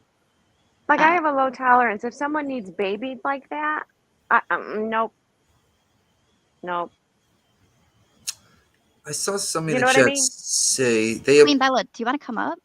I wind up apologizing to customer service when I get upset at the situation because I know it's not their fault. What's happening? I wish, Sean, I wish there was more people like you because I do customer service as well for my job, amongst other things. And some people are so ugly when they don't get their way over small Um, things. I will say, there was an accusation of this person being mean or accusation that they absolutely gaslit or attacked, but it's my interpretation of what I'm wondering is could that be happening to me because of how it's making me feel, which goes back to the same thing of validation of whether something is still valid. Feelings are still considered valid, no matter who the ownership is with, and so I feel like that would kind of be in that same spot. I think, and it's also Yeah. feelings are objective in every way, right? Hmm. Yeah, chats have been messed up, super extremely. Um, Subjective. Is that what the word I was looking for? Yes, Thank you very much. objective means you can touch it, taste it, see it. Subjective means that it's kind of a nebulous. That's what I think it is. Well, I guess you can feel. I guess feelings are objective then too. But I meant to use subjective. Yes, you're right. Thank you, Grandma. Did he No, just no problem. mess it up again? What did we mess up? Not everything. Did he say the same thing again wrong? No, subjective. I hope not. I hope not. Okay. Oh Lord. Oh gosh. but yeah, I don't want to cause any issues at all. I just wanted to respond. I was asked by 666 Yeah. question, and my answer is in return. I don't know that responsibility falls on me every time when I have tried every other time, and even with this, without directly asking, I did still reach out and open a door for communication. And so that's and then yes, my question in return would be, who, as adults, I mean, is that somebody's responsibility to have to, um, since we aren't mind readers, to go to a person and ask over and over and over, and the answer is no, but what we're seeing is that there's something going on. I don't I know. mean, adults kind of say when you're meeting somebody new, maybe you're trying to get a friendship, just like a romantic relationship. a week or two. With friends, it can be longer, 3 months, 4 months, and you've tried to click, and then all of a sudden one day you just say, you know what? It's not I don't like you, I just don't think this is going to work, right? I mean, we're Yeah, adults. You should be able to Mhm. say that without someone being personally offended. you're Yeah. not part of my tribe. I'm not vibing with you. Yeah. And I feel that I'm rubbing them in a way so badly all the time, and that's not my intention. And I'm not trying to do that. I've only tried to help, to repair or to resolve, move forward, improve the whole thing. But no matter what I'm doing, it's still hurting them and it's still wrong. So that's wild. Please, like, I never said any name in this whole discussion, and I never even implied a specific person. Oh, I have no clue what you're talking about. Literally. Yeah. Someone, I don't know. I mean, this is I didn't me being up here discussing this is for me because of the struggle that I'm having with it. But I certainly would never put names out there or anything like that. This is me trying to work through what it's doing to me. So it's sad that, again, the blame, I'm literally being accused that I didn't assign this to any specific person.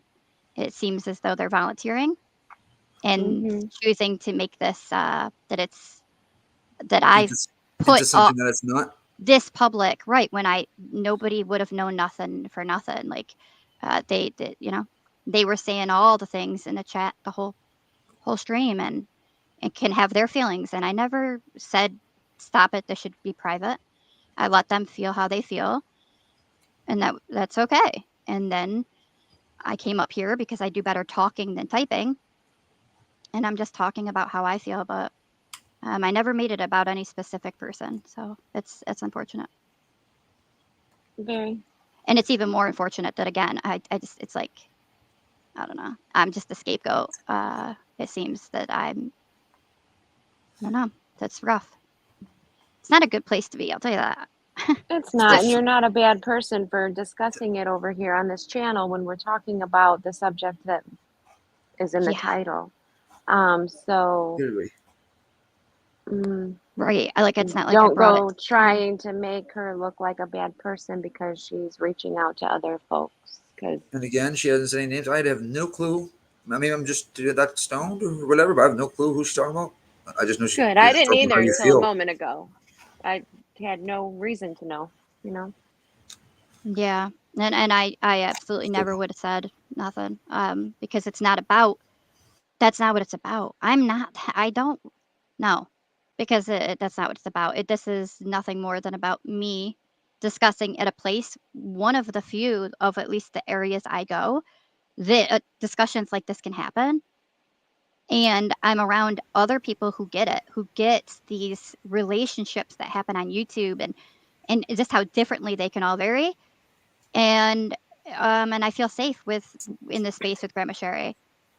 But yeah, honestly, if that person is upset with anything, it should be upset at the responses you have been getting. Not should be, but I feel like it is. And now it's being directed at you because of the responses we gave you to a situation you explained when we had no idea who it dealt with. Yeah, it's pretty crazy. I mean, I don't. Again, it's one of those things that just like boggles. It just kind of blows me away. I just don't get it. I don't get it. I have faith. I mean, some people can also do that in chat, and it come off different when really they're just trying to make you see that maybe what you're saying they don't agree with and why. Like Good Nunya is good about, she won't put it in chat because she knows it'll be taken wrong, and she comes up and expresses it, right? That's yes. Mm-hmm. Yes. And sometimes Queen people, Bella? I'm guilty of doing it in chat. Queen Bella, you want to come up? People take it wrong, I'm sorry. And hang that's on. not what I'm, sorry. Sorry, hang on just a second. Queen Bella, you want to come up? Yeah, but 666, she was having a conversation about, like, discussing feelings and such that's occurred right there in the chat, and she's allowed to have her feelings. I've never I don't Yeah. know, have I once invalidated has anything been invalid of her feelings where I've said they don't matter, they are irrelevant, or she has no right to feel that way? No, you've said you want to know what she's feeling and why she's feeling it, and you don't fully understand it. So there needs to be a conversation. Yeah, And you're and not also, getting that conversation despite reaching out. So what is she supposed to do, Queen Bella? Please come up and just talk with her. Or do Yes. it privately. Either way, true Texan. Yeah, because she said, and I'm not going to highlight it, but she doesn't like that you're feeling that way, Burton. It's a Mhm. conversation that went sideways, unfortunately. So, hi, Denise and I Oles. Hi, I Texan. agree. Welcome back. Sorry, I'm sorry. No problem. Go ahead. I agree that it's definitely been poor communication, and that's the thing, like, I kind of felt like I was hitting a wall every time I attempted. And so I would go as far as I could, and when it was everything she said was okie dokie, all right, I moved forward. But now somehow we're here, and it's sad because, and really what I said was that I actually feel like we're more alike than different, and I truly feel that this is a lot her responses or her feelings and reactions to the whole thing has probably because of trauma and all of her any past experience. And so I can understand that and relate to that. I get that. And we're alike in that way. I think we're just more alike than we are different. And I see that. And so it's never, I'm not attacking or even being mean or wish anything ill upon her at all. Yeah, let's I'm just, yeah. I'm just very confused, and I yeah, think we can. obviously hurt. I don't know what to do to better it, or if I'm not supposed to better it, and I'm really not even sure which is the topic, which thing hurt and what didn't, and yeah. So with me, my the easiest word I could put of the whole thing is utter confusion. I'm just so lost. I just don't know. I don't know. I think this is one case of, you know how we always say actions speak louder than words? Mhm. So it sounds like you're portraying her actions in chat as speaking louder than the words she said that it's fine or there's nothing wrong. Well, But I think let's in this case, you might need to just accept those words and carry on like nothing's wrong if she's not willing to tell you what's wrong. we Well, can we oh, go can ahead. Discord Yeah, chat yeah. the three of us, or bring somebody else in. If she would be willing, because like I said, I do Bella, care. Queen Bella, I love you, and I think you're great. And I don't know what you and Burton were talking about, but the thing is, and you're upset, and you don't want to come on panel. I get Um, that. and she never wanted conflict, so I understand that. It's a misunderstanding. It's let's talk about it, and yeah. So if you're willing, Queen Bella, I mean, we can hop off here and get in our Discord chat and we can talk about it. I think Yeah, you guys and can work it out. Yeah, me too. And I that's know I why. can be very direct, so I'm going to hop off and wish you both well. And I do hope it works out. Grandma Sherry, thanks for having me. Boston Nick, good to see you. I love Yes, you, you. Green. I'm gonna drop Love down you as all. well. I know you guys can work this out, and I know it's gonna happen. Positive vibes. Love you guys. All right. Yeah, love you, Thanks. Nikki. Bye. Yeah, I don't know. My biggest thing of this is it just feels like we're more alike than we're different, and because what she desires is what I desire, or like I don't enjoy conflict and she doesn't enjoy conflict. Um, um, what they may think there is. Someone can only answer what is wrong if they're asked. That's not true. That's not true. You don't only I mean, technically, if it's an answer, it means there was a question before, but a person can speak with as an adult, let's have an adult conversation and be respectful to one another. And they can freely come and speak what's wrong without having to be asked first. Well, let's go to Discord in a little bit. Does that sound okay? Yeah, if she's, yeah, if she, yeah. Queen Bella, can you do that? Group hug, yeah. Yeah, group hug. Two really great people, and I don't want anybody to have hurt feelings or be misunderstood or whatever. And if we can work this out, and I think we can, I think it's a good idea. Mm-hmm. Who's Miss Yeah, I just, Football? huh? Nikki. He says, "Hey, Miss Football." I don't know who that is. Yeah, I forgot what I was gonna say. Oh, I'm sorry. No, it's okay. It's totally, it must not have been something super important. I don't remember. It's okay. Yeah, I have the attention span of a goldfish. Me too. I'm right there with you. Yeah, I'm on the other side of the bowl. I'm like, what? Okay, Um, baby. I am going to wrap it up. Thank you all so much for hanging out and helping me with my watch hours and all the things. And just know that, you can get through anything. We have the strength within us. And if you don't have it right now within yourself, we do as a borough. We do it as a collective. And I was kind of thinking about starting my own Discord. I don't know if that's a good idea. Why not? Oh, she calls me Football Nick, so I call Denise her football. Okay, there you go. Now I understand. Whoo. Yes. So, Burden, I love you. And if you need to talk and we can't get Queen Bella in, then, we can talk. Thank you. Because I love you. Yeah, I love you too. I appreciate you. And yeah, Discord's a good idea. Just yeah, we'll just be careful, I would say, really, on whether you leave it as a completely open Discord or Yeah, no. right. It would have to be approved. Yeah, and you would have to help me and blah blah blah. I do have a Patreon. And like I said, I'm trying to get to a place where I'm monetized because I'm going to need a little supplemental income.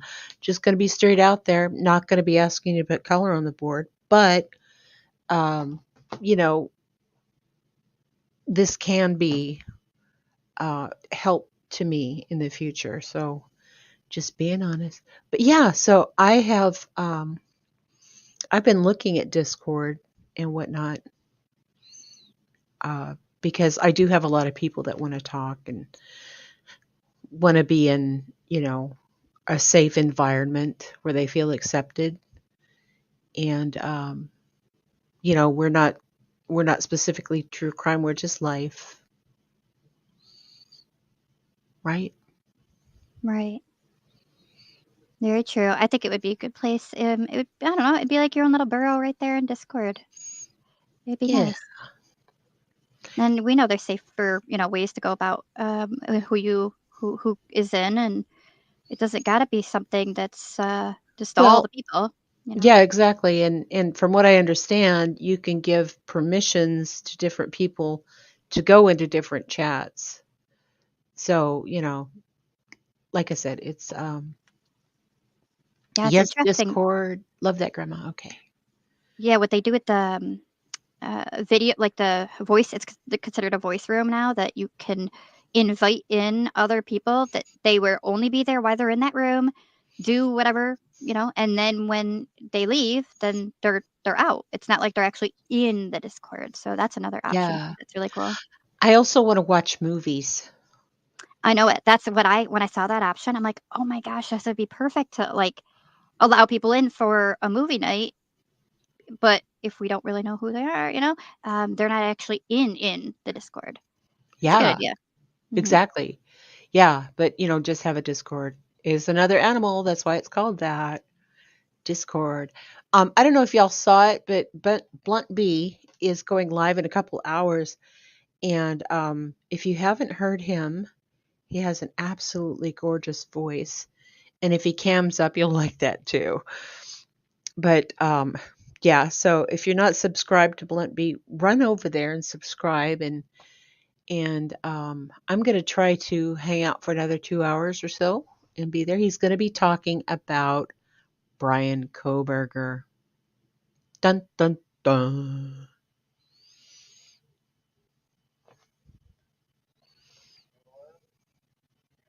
Can you hear All right. that?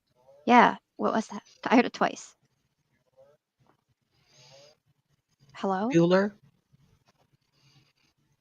Bueller? Oh, Is that what you heard? yeah. I'm not sure what. It just sounds like, yeah, something like that. Oh, good, because I've got my stream deck. Hang on just a second. Yeah, there's the crickets. It works! It's faint, but it is heard. Yeah. Mhm. Cool. And here's my wish. Yeah, I can hear it. Oh my God! I hooked it up right. Okay, that All one right. doesn't work. I'll hop off for you, but thank you so much, and thanks for having a safe space for everybody, where everybody could talk and have their feelings, and Yay! um, I really appreciate it, and I adore you. You know that though. Oh, yes. Ow. But Okay. I'll talk to Oh my you God, in what's going on? Discord. Okay. Yeah, I'll be there. Give me like 10 minutes. Okie dokie, take your Okay. time. And I just want to say to everyone, thank you for being kind to everybody, to both of us, right? And just not, I really appreciate it. Thank you very much. Thank you. Yes. Y'all are very sweet and I love all respectful. my honey bunnies. Have a good night, everybody. Happy Father's Y'all have Day a to good the night. dads. Yes. Happy Father's Day. Remember, tomorrow's Juneteenth. Yes. And oh, hey, I got this thing right quick because some things bother me. I'm calling this Grammar Sherry because it's kind of funny how many people put that when they greet me in chats. Um, and so I thought I would just give a little pet peeve thing of mine. Than and then. Okay. Than is a comparison. Then is time based. So blah, blah, blah. Than is like, I would rather look like Molly Golightly than I would Bullhorn Betty, right? Then is time based. Oh, I lived there then, or I'm going to go to the store, then I'm going to go home. So I'm gonna pull out those things every once in a while. Love you Okay. guys. Love you. Bye, Yeah. Grandma Sherry. Okay, bye, sweetheart. Good night, everybody. Thanks for hanging out with me. I really appreciate it. I love y'all so much. And let's just be good humans. Let's be kinder, because it starts with us, right? One little thing can start a ripple effect. And my email is in my about section if you want to email me. And there's also a list of helplines in my about section. So if you're thinking of self-harm, or if you're having substance abuse or mental health problems, or problems with domestic violence, or sexual abuse, all those things, there's helplines out there, and these people volunteer their time or they're paid to do it because they care. And sometimes when you can't get a hold of anybody else, call those people. They're really sweet. Roger that, ghostwriter. And we'll see you all at Blunt Bees later. I love you. Have a good night.